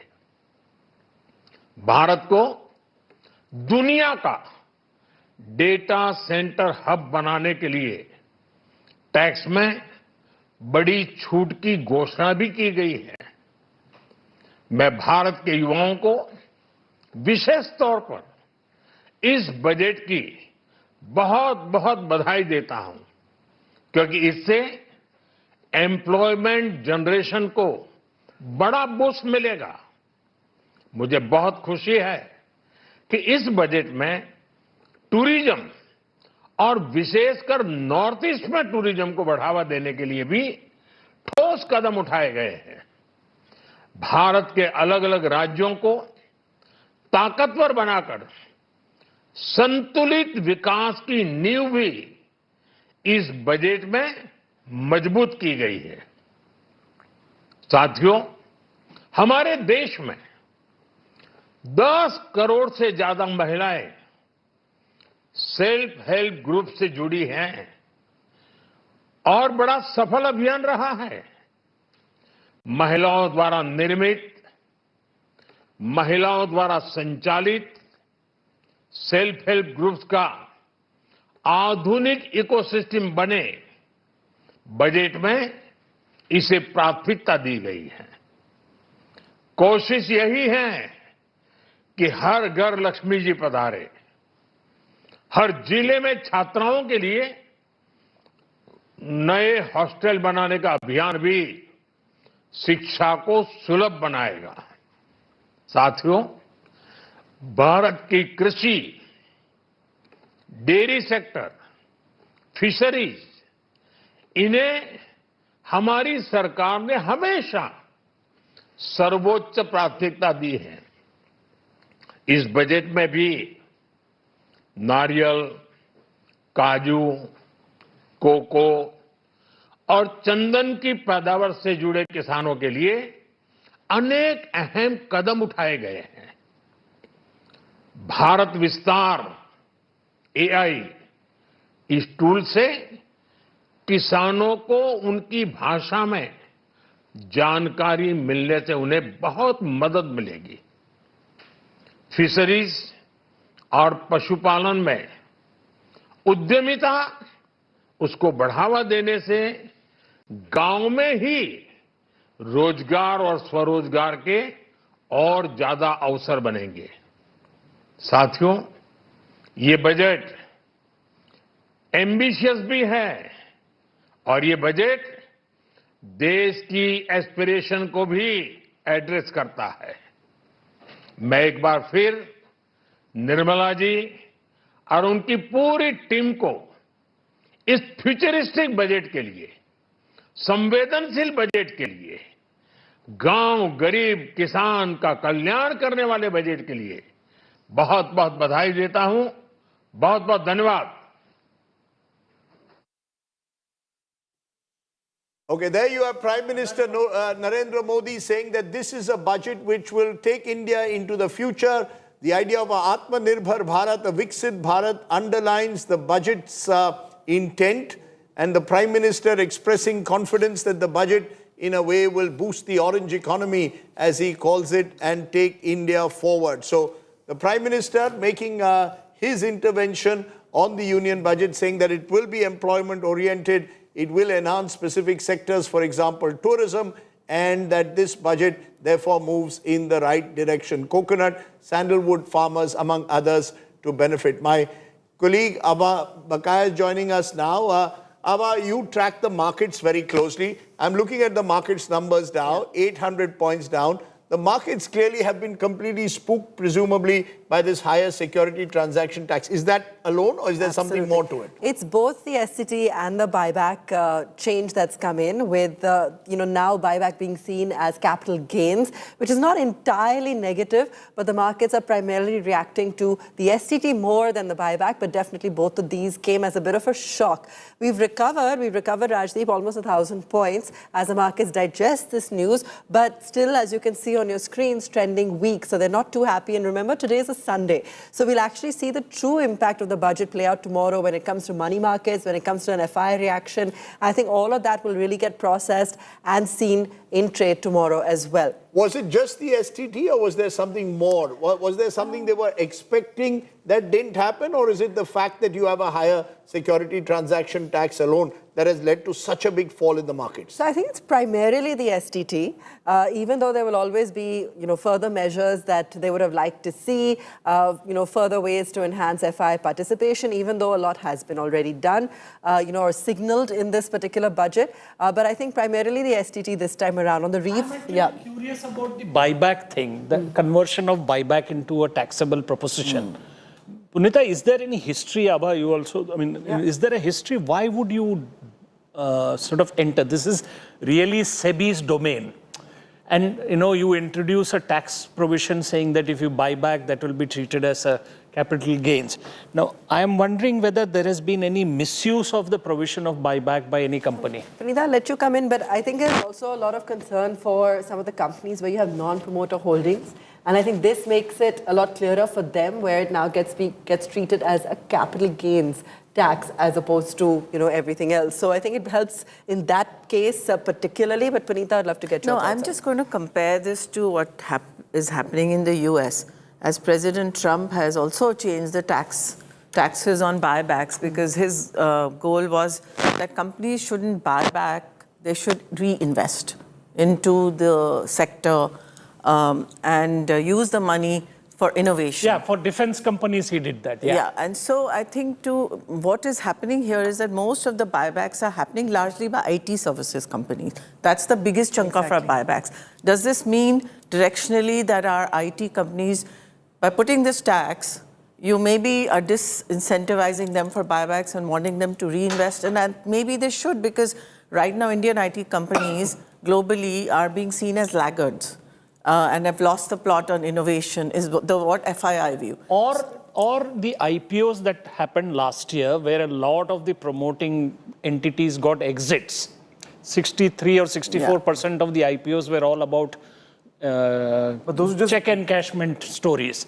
Whether this blocks them, I'm not very convinced about the logic of this. Rajiv, you want to tell us what your thoughts are? Why is it that the markets have got so spooked? So it has got to do with the tax on the futures and options, the extra STT. That's primarily the reason. I would attribute it to that, yes. Okay. I'm joined at this moment by Vivek Singh, economist, former banker and columnist. Also, Shrivar Kheruka is co-chairman, FICCI Manufacturing Committee and Managing Director, Borosil. Appreciate both of you joining us. Vivek, your first reactions to this budget. You heard the Prime Minister just now saying it is employment oriented, it will kickstart jobs in specific sectors, mentioned tourism. Do you believe this sectoral approach works in a budget, or should there have been perhaps something more dramatic that would really give the kind of impetus to the economy across the board? I think it's a fairly balanced and forward-looking budget. And given the kind of overhauling we already had in the income tax slabs last year, and then the GST regime, I really thought there was very little appetite for further tax cuts or for populism. And the budget this time is largely predictable. It stays true to the themes of Viksit Bharat and Atmanirbhar Bharat, while taking concrete steps on employment. I'll also describe it as an institution building budget in many ways, because it talks about a new National Institute of Design. It talks about a new National Institute of Mental Health and Neurological Sciences. Also talks about an AIIMS-like institution in the Ayurveda sector. And then talks about specific content creator-led interventions in 15,000 schools all over the country. So many interesting steps, but largely a balanced budget, and stays true to the glide path set by the finance minister as far as fiscal deficit is concerned. Let's come back to manufacturing and the kind of capex that we've looked at there. And Shrivar Kiruka also joining us. Shrivar, let me get your perspective on how much of a boost this is going to be when it comes to furthering the capacity that we have for efficient manufacturing, for our export hubs, and so on and so forth. Clearly, an emphasis that has been placed on this and much required. Yeah, well, I think the government itself has a target that by 2047 for Viksit Bharat, we need to have 25% of GDP coming from manufacturing, which actually, if you look at the numbers, it means that manufacturing has to expand 16 times in the next 22 years in order for the government to achieve its own target. That's a very high growth rate. That's the expectation. And I guess the budget is trying to move in that direction, whether it's the emphasis on container manufacturing or biopharma, or the mining and the rare earths corridors that they've established. Even the electronics manufacturing 20,000 crore boost is in addition to what was announced a few years ago. I think all of these are really going to promote manufacturing in India. I mean, speaking from my own experience, we have seen many products that earlier were being imported from China or from the rest of the world actually being made in India today. Mobile phones also one example. So I think it's a step in the in the right direction. Okay. Mr. Mukundan, we are also joined by R. Mukundan, President Designate CII, Managing Director and CEO Tata Chemicals. Mr. Mukundan, your first reactions to it is a question I will continue to ask all those from industry. What will it take to get private investment back on track? Yes, there have been some green shoots in the last 6 months, but we are still below 2019 figures. Yeah, I think fundamentally, the whole point which you highlighted, that this budget actually, what I said in the morning, it builds forward. It's not, we didn't expect a big bang. We wanted a build forward budget and focus mostly on exports. I think this does the right thing with three priorities. One priority is on building scale. The second one is very unique. How do we sort of rejuvenate some of the industrial parks? How do you bring technology into them so that the manufacturing in the legacy sites actually has greater competitiveness? And thirdly, a focus on MSME. All these three put together will continue to boost investments and make sure that we are very competitive. In terms of scaling manufacturing, of course, it's much more targeted, which is exactly what we were saying, whether it's semiconductor, critical minerals, rare earth, and chemical parks. I think that a slew of issues there. On MSME, I think clearly the equity investment support, the credit support, linking gems with threads are all the right steps, both from demand side as well as giving them support in terms of equity as well as credit for working capital. The other area which this budget does. Yeah, go ahead. Yes, sir. Sorry, Mr. Mukundan, please complete. Yeah, the other area which this budget does do is that wherever the targeted indirect tax benefit has been given, it's been given for green investments. You talk about sodium antimonate for solar glass. You talk about the aggregates needed for lithium cell, nuclear power plant. Then it talks about biogas, CNG. So and also, for example, for the hard to abate sectors, whether it be power plant, whether it be steel, chemical sectors, the whole issue of carbon capture. I think this budget actually picks a very big theme, which is a theme of green and greening the economy. So every year in the budget, there's always one industry that complains. And I think this time she's really tried to make it holistic, although I'm sure there's still some that have felt neglected. And the tourism industry is one that's been waiting consistently for a few years in a row. They've always felt neglected. It may not have been possibly covering all aspects of what the hospitality and tourism industry have asked from the finance minister till now, but yet a major fillip, and that's one segment that's definitely going to be buzzing. We've also got the communications minister, Jyotiraditya Scindia, sharing his reaction to the budget. Let's listen into that. इस वक्त हमारे साथ बातचीत करने के लिए हैं केंद्रीय मंत्री ज्योतिरादित्य सिंधिया। सर, आप बजट पेश जब हो रहा था उस वक्त आप अंदर मौजूद थे, क्या सबसे बेस्ट चीज आपको इस बजट की लगी? निर्मला सीतारमण जी का 9th स्ट्रेट बजट था ये। देखिए, स्पष्ट रूप से यह बजट भारत की पिछले 12 साल की सफर को मजबूती से संगठित करता है और विकसित भारत 2047 भविष्य का निर्माण स्थापित करता है। और जहां एक मजबूती दी गई है हमारे अधोसंरचना के लिए, हमारे कैपेक्स के लिए, जहां ग्रोथ 7.5% तक पहुंच चुका है, महंगाई पर पूरी तरह से कंट्रोल 1.7% पिछले 9 महीने में, जो एक भारत का रिकॉर्ड रहा है, और वहीं फिस्कल डेफिसिट भी पूर्ण रूप से कंट्रोल में है। वहीं इंफ्रास्ट्रक्चर कैपेक्स में जो 2 लाख करोड़ होता था 2014-15 में, आज बढ़कर 11 लाख करोड़ हो गया है और अगले साल 12 लाख करोड़ तक हम लोग ले जाएंगे। इसी के साथ जो 3 कर्तव्य हैं, एक इकोनॉमिक ग्रोथ को मेंटेन करना, दूसरा सभी की आशाएं और अभिलाषाओं को पूर्ण रूप से संकलित करना, और तीसरा सबका साथ और सबका विकास, स्वास्थ्य के क्षेत्र में, शिक्षा के क्षेत्र में, और उसी के साथ जो मैंने आपको कहा भविष्य का निर्माण। भविष्य का निर्माण मतलब ऑरेंज इकोनॉमी, हमारे सेमीकंडक्टर्स, हमारा ऑडियो विजुअल, गेमिंग सेक्टर, हमारा आर्टिफिशियल इंटेलिजेंस सेक्टर, हमारा पर्यटन का सेक्टर जिससे रोजगार भी उत्पन्न हो पाते हैं, और हमारा शहरीकरण, क्योंकि भारत तेजी से शहरीकरण की तरफ भी जा रहा है। तो इन सब चीजों को रेखांकित करके एक बहुत ही मजबूत बजट वित्त मंत्री जी ने पेश किया है, और तहे दिल से मैं उनको धन्यवाद देना चाहता हूं, क्योंकि टेलीकॉम सेक्टर में बजट में बहुत बढ़ोतरी हुई है और डोनर सेक्टर में भी बढ़ोतरी दी गई है। उन्होंने उत्तर पूर्वी क्षेत्र को रेखांकित किया है, जहां शहरीकरण में 4000 ई बसेस दी जा रही हैं, जहां 5 बुद्धिस्ट सर्किट्स दी जा रही हैं, जहां स्वास्थ्य के क्षेत्र में, शिक्षा के क्षेत्र में निवेश किया जा रहा है, इनलैंड लॉजिस्टिक्स का पूर्ण नक्शा बनाया जा रहा है, ताकि इन 8 राज्यों को, जो प्रधानमंत्री जी कहते हैं देश की अष्टलक्ष्मी है, भारत का ग्रोथ इंजन बना। कौन सी बात आपको लगती है जो बजट के अंदर है जो भारत को विकसित भारत बनने में मदद करेगी? भारत उस रास्ते पर निकल चुका है प्रधानमंत्री जी के नेतृत्व में। अगर आप देखें पिछले 12 वर्षों में जो विश्व की 10वीं सबसे बड़ी अर्थव्यवस्था थी, आज 4थी बड़ी अर्थव्यवस्था बन चुकी है।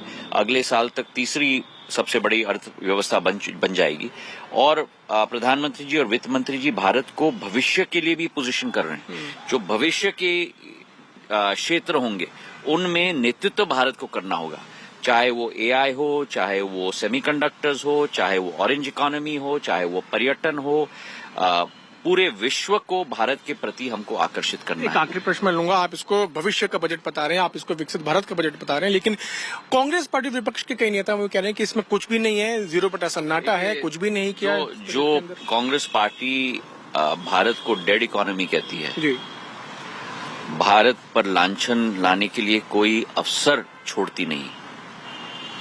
उस पार्टी के बारे में हम क्या चर्चा करें जिस पार्टी को देश की जनता ने ही त्याग कर दिया है। बहुत बहुत धन्यवाद जी, बहुत बहुत धन्यवाद। इस बात बोलते हुए ज्योतिरादित्य सिंधिया जो केंद्रीय मंत्री ने कहा कि ये बजट विकसित भारत का बजट है, भविष्य का बजट है, और इससे आगे आने वाले समय में इकोनॉमी को भी मदद मिलेगी। मेरे से होगी अंकित सिंह, साथ में पीयूष मिश्रा, दिल्ली आज तक। Interesting the jibe that Jyotiraditya Scindia had presumably on Rahul Gandhi, who remember had echoed what an official in the US Trump administration, Peter Navarro, had said about a dead economy, and saying that targeting the Congress party there. It's interesting that you've got now more and more of the guests speaking about individual sectors. Yes. And what has been done for specific sectors, Shankar. So, as we said at the outset, that's the direction. You were the one, Shankar, who made the contentious comment that this is a Pranab Mukherjee style budget. I mean, you said this reminded you of Pranab Mukherjee. Yeah, the minutiae that was read in part B reminded me of a Pranab Mukherjee budget. But I said that this is, I still think that this is a fill in the blanks budget. So it has gone and filled in the gaps in various sectors, in the processes of reforms across the sectors. And then I think the Prime Minister, for instance, did a fantastic job in explaining the budget in his first sentence, where he said, this is a highway for growth budget. And then this is the kind of articulation that was needed in the budget. Okay, but just to give us, kind of reality check, PM internship scheme budget estimate last year was 10,831 crores. Revised estimate is just 526 crores. Allocation this year is 4,788 crores. You see, the details are useful, but there are other details also. You announce schemes, and then when those schemes don't really take off, that's when concern. Let me bring in Shashwat Goenka, Vice Chairman, RP Sanjeev Goenka Group. He's also President of CI. Appreciate Dr. Vikramjit Sahni is joining us, Rajya Sabha MP and member Parliamentary Standing Committee, Ministry of Commerce. But first, Shashwat, to you, your first reactions to this. Again, that same question. Will this really trigger any kind of enthusiasm among investors? The markets have given it a thumbs down. But will investors, particularly in certain core sectors, feel a little bit more enthusiastic? Old when I see these kids. Hi, Rajdeep. So when I look at today's budget was centered around fiscal prudence. And I think the Honorable Finance Minister did a fantastic job of laying out what are the growth parameters for our economy to continue to grow at the growth numbers that we have been growing at over the last couple of quarters. So whether you look at the conversations around manufacturing, the conversation around social infrastructure or overall public infrastructure, whether you look at whether it was on energy security, I think each of these goes a long way in propelling India forward much faster. And when that happens, investment is going to happen. And when investment is going to happen, investors are going to be happy. I don't know if that answers it, but in a nutshell. All right. No, it definitely indicates how the industry is looking at this. And I think the fact that you're positive on the investments coming in, that's a huge sign because... But let me be cynical. The industry always gives 11 on 10 on budget day and doesn't put its money where its mouth is. You see, Shashwat, that's my problem with all of you. Y'all come on budget day because you've got to make the finance minister feel, look good. Why don't you all put, the government has given so many incentives to industry over the last 5-6 years. You've just not walked the talk. Let's be very honest. But I completely agree. And Shashwat, do you think it will be different this time? And if so, why? I can speak for myself. And when you look at us over the next 5 to 7 years, we have a $10 billion commitment for investment. This is across our sectors of energy, of chemicals, of IT-enabled services, and our other sectors as well. Okay, I'm going to probe Shashwat a little bit more in a minute, but Vineeta, you have a point. So, two things I want to mention. First of all, on the budget, there's more for FDI than FIIs. That's one point. Second, when everyone says, why is the private sector not investing? Now, I'm putting on my board hat. Yes. When companies come to boards and saying, we want to put in more capex, our natural question is, what is your return on investment? Are you going to get enough investment? And therefore, only then we'll approve your budgets. So the companies will only do capex when they see that their capacity is going to yield better returns and there's going to be enough demand. And that demand stimulus is coming from the government or needs to come from the government and from PLI schemes and other incentives. To the extent the government doesn't provide that, the private sector cannot invest much. But do you think enough has been done on the supply side this time? Because they've clearly tried to outline certain measures on the supply side. Well, they've done it in some sectors which are like MSMEs and, as I said, tourism and education. And so there will be capex in those areas potentially, not so much in the traditional manufacturing sector. Electronics, yes. Data centers, yes. Real estate maybe will benefit from data centers. So there'll be sector-specific capex that will happen. Got it. Okay, let's bring in at this moment Vikramjit Sahni. Vikramjit Sahni, you're on the Parliamentary Standing Committee of Commerce, Rajya Sabha MP. Your first reactions. Yeah, Rajdeep, I think FM in the beginning, in the preamble said from Kartavya Path, 3 Kartavyas: sustain economic growth, resilience, because we have global winds and we are worried that we may not have, God willing, the situation of 2008 again. But the appreciable announcements for biopharma, as you were saying, biological pharma and strengthening the drug control. Semiconductor mission 40,000 crore is much needed, but down the line, like we have a semiconductor wafer facility lying idle or unutilized in Mohali, we hope we'll get some funds. Rare earth mineral corridor is good. The game changer can be container manufacturing, because we have seen in COVID, the freights had gone 100x. And MSME equity support for 10,000 crore. One major thing in the infra side, which have been no fellow person, my colleagues have said, is the REIT, the real estate, the REIT for PSUs. We all know the large infra lands, unutilized lands are with our public sector enterprises. So if it is properly utilized, like we have seen in case of Aero City, and public infrastructure funds, and also the developing instead of the big cities, because smart city scheme have not taken off as well, as you were also saying. So maybe let us try the tier 2, tier 3 cities kind of thing. And appreciable is that Shia FM have been able to maintain the fiscal deficit at 4.4%, going up to 4.3%. Global investment, 10-year tax holiday for foreign companies providing cloud computing. But I'm not sure that with the changes in the modification to the tech companies, GCC companies will come or not. But one thing, nothing was on agriculture, nothing on agriculture tech, on agri-food processing and crop diversification. I think that have been missed out. Thank you. Abba. Okay, let me also bring in Mr. Pranav Satya, who's Chair FICCI Taxation Committee, and I'll go across to him on all the taxes first, but just to clarify on the buyback bit, to explain it a little better. Earlier, buybacks were taxed as dividend income, now they'll be taxed as capital gains. So for a minority investor, only actual gains are taxed, so it's actually better for them. You have a lot of non-promoter holdings, particularly in those IPOs and so forth that you were talking about. So it's a little technical, but that's really the aim over there. Pranav, thanks so much for joining us. Want to get your view on some of the key measures taken on the taxation front. STT, of course, has come as a huge shock to markets. No changes, of course, on the other indirect measures, which, we've, of course, seen a whole slew of announcements last year. What's your overall assessment of the budget? Been brought into shock. You're on mute, Pranav. You're on mute. Yeah. Pranav, you're on mute. Sorry. Yeah, I'm so sorry. Yeah, I think we have to view this budget in the backdrop of all that has happened over the last 1 year, maybe, from the drop in the direct tax rates for individuals, the GST rationalization, and so on. So I think this budget, one would not have expected any big bang things, but I think it spells continuity, stability, to some extent simplicity as well, and an effort to continue the journey of building taxpayer trust and friendliness. So, for example, if we talk of the way in which they have tried to expand the safe harbor network, I think especially for GCCs, there is a thrust in this budget on services as well, other than manufacturing, which continues.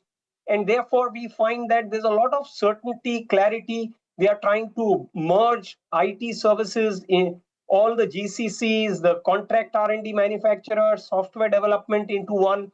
Significantly expanded the safe harbor threshold from 300 crores to 2,000 crores, significantly ensured that there will be a time-bound resolution of an advanced pricing agreement. So I think foreign direct investments, particularly in the IT services space and GCC space, I think would certainly be encouraged by these moves. Also, if you look at... Yeah, sorry. Yeah. Okay, sorry. We've just got Rahul Gandhi, the leader of the opposition's reaction. He says in a tweet, youth without jobs, falling manufacturing, investors pulling out capital, household savings plummeting, farmers in distress, looming global shocks, all ignored, a budget that refuses course correction, blind to India's real crises. Now, you could argue that's an extreme position that Rahul Gandhi has taken, but Shankar Iyer, when you look at some of, does the opposition have an alternative idea? The problem that the opposition seems to face, it's one thing to criticize the government and say that this budget isn't addressing the real issues. What could the government have done, or what should the opposition be really doing that would give a sense that maybe they have a better plan for the Indian economy? The British system has this shadow cabinet idea. That's right, which for some reason we don't want to do. And so I've written about this 2-3 times. that why don't you present your shadow budget? I mean, even tomorrow, now that all the numbers are there, this is what we would have done with this money and this is how we've done. I mean, Rahul Gandhi has one point. I mean, so we have seen sectoral initiatives in this budget. And probably agriculture, they could have looked at in opening it up, maybe modernizing it or whatever. There are some aspects and some aspects are not there. So the budget looks at livestock, fisheries, coconuts, but I think somewhere... I want to argue here as well that I'm not sure they're looking at increasing savings. They're trying to increase spending from a market and economy standpoint. Right now, the whole emphasis is on consumers actually. But that is a very big problem because the share of GDP to labor and the share of GDP to capital. The share of GDP to capital is expanding exponentially, whereas the share of growth or income to the labor, which is people who work, has gone down. And this is something that the corporate sector has to address. The opposition does give us occasionally a glimpse of their ideas in the state elections, right? They say what they want to do. In the Bihar election, somebody had said government job for every single household. So bizarre ideas are floated like that every now and then. I mean, but I sometimes, I think we should separate election victories from the state of the economy. I think the economy deserves, a far more focus, ideally bipartisan. That's not possible, but there are questions that, need to be answered by the opposition in providing a blueprint for the union budget in future. It would be useful if, someone, and the opposition not short of fine economic minds, if you brought them together on a table and they gave us what their budget would be, it would be interesting. At least it would trigger a debate. The question that one could ask Rahul Gandhi and the Congress party is that what have Congress ruled states done on exactly those 7 or 8 points that they made? Good point. Good point. Okay, we've got a sponsor commitment. Yes. Okay, we've got a sponsor commitment to take a break. We'll be back in a moment. Abha's got plenty more on the other side. You're watching our special coverage.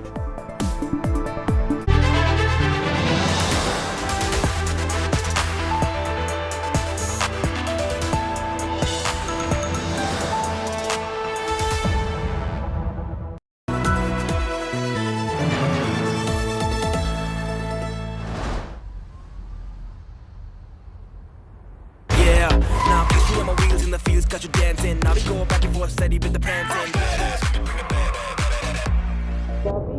Everything's new except the attitude. The all-new Seltos, badass forever. Kia, movement that inspires.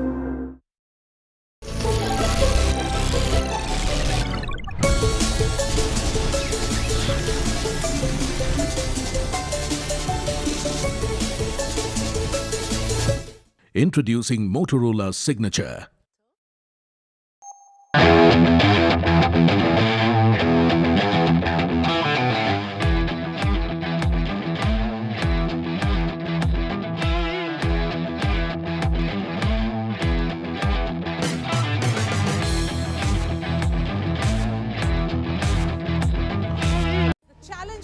Minister Nirmala Sitharaman would be to maintain stability amidst volatile geo-economic situation. What will this budget mean for the average taxpayer and the common citizen? And how will the reforms expressed continue to be on track in 2026? Join my colleagues Maria Shakil and Siddharth Zarabi. Budget coverage of Modinomics 2026. See you there.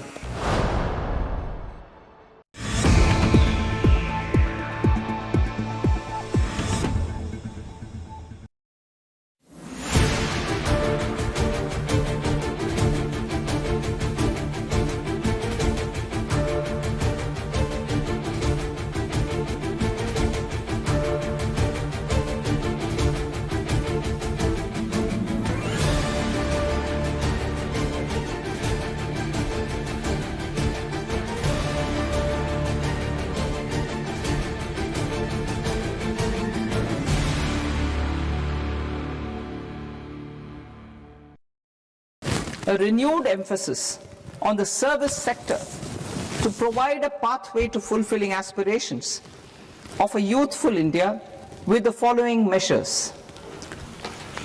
I propose to set up a high-powered Education to Employment and Enterprises Standing Committee to recommend measures that focus on services sector as a core driver of Viksit Bharat. This will make us a global leader in services with a 10% global share by 2047. The committee will prioritize areas to optimize the potential for growth, employment, and exports.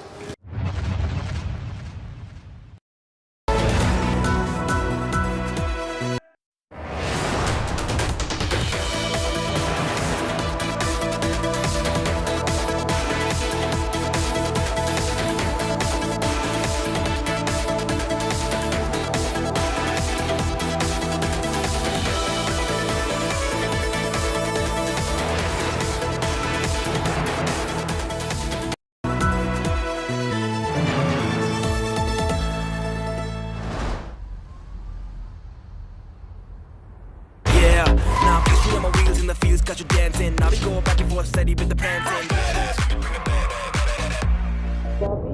Everything's new except the attitude. The all-new Seltos. Badass forever. Kia, movement that inspires.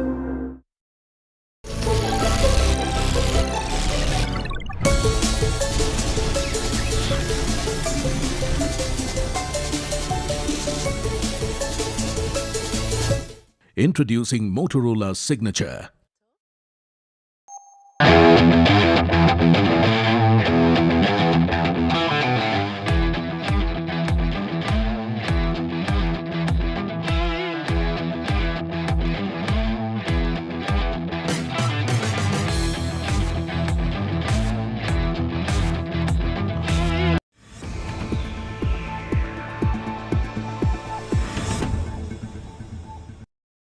We have pursued far-reaching structural reforms, fiscal prudence and monetary stability, whilst maintaining a strong thrust on public investment.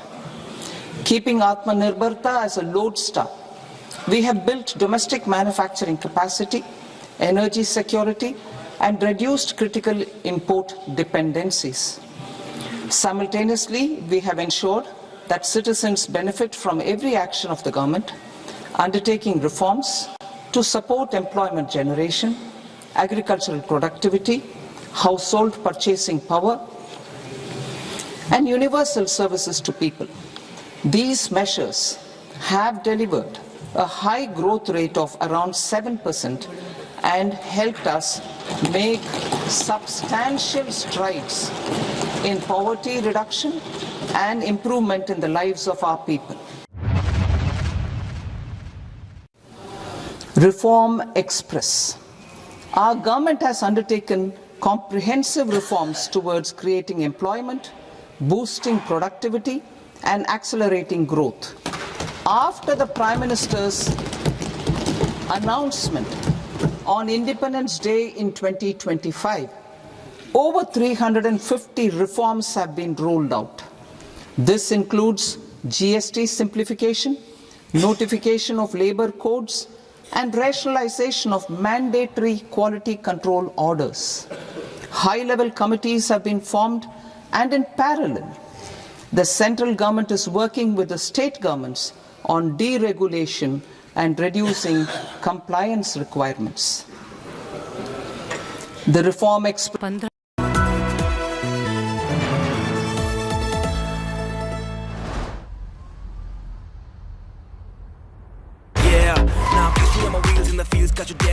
Presented by the all-new Kia Seltos, badass forever.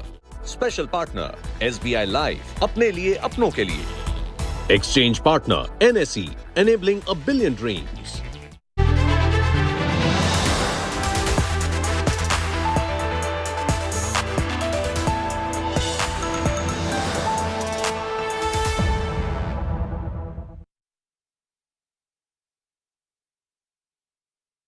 Decoding the budget speech for you, and in fact the Finance Minister will be briefing the media in a short while, giving us some key insights onto her decisions this time around in the budget. In the meanwhile, we've also got Mr. Anshuman Magazine joining us.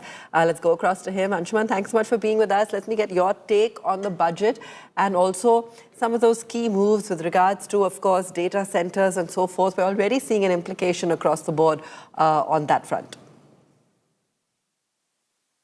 Absolutely. First of all, the focus on infrastructure, as always, is important. And this time, there were some big announcements. I think one was, of course, revival of Tier 2, Tier 3 cities. If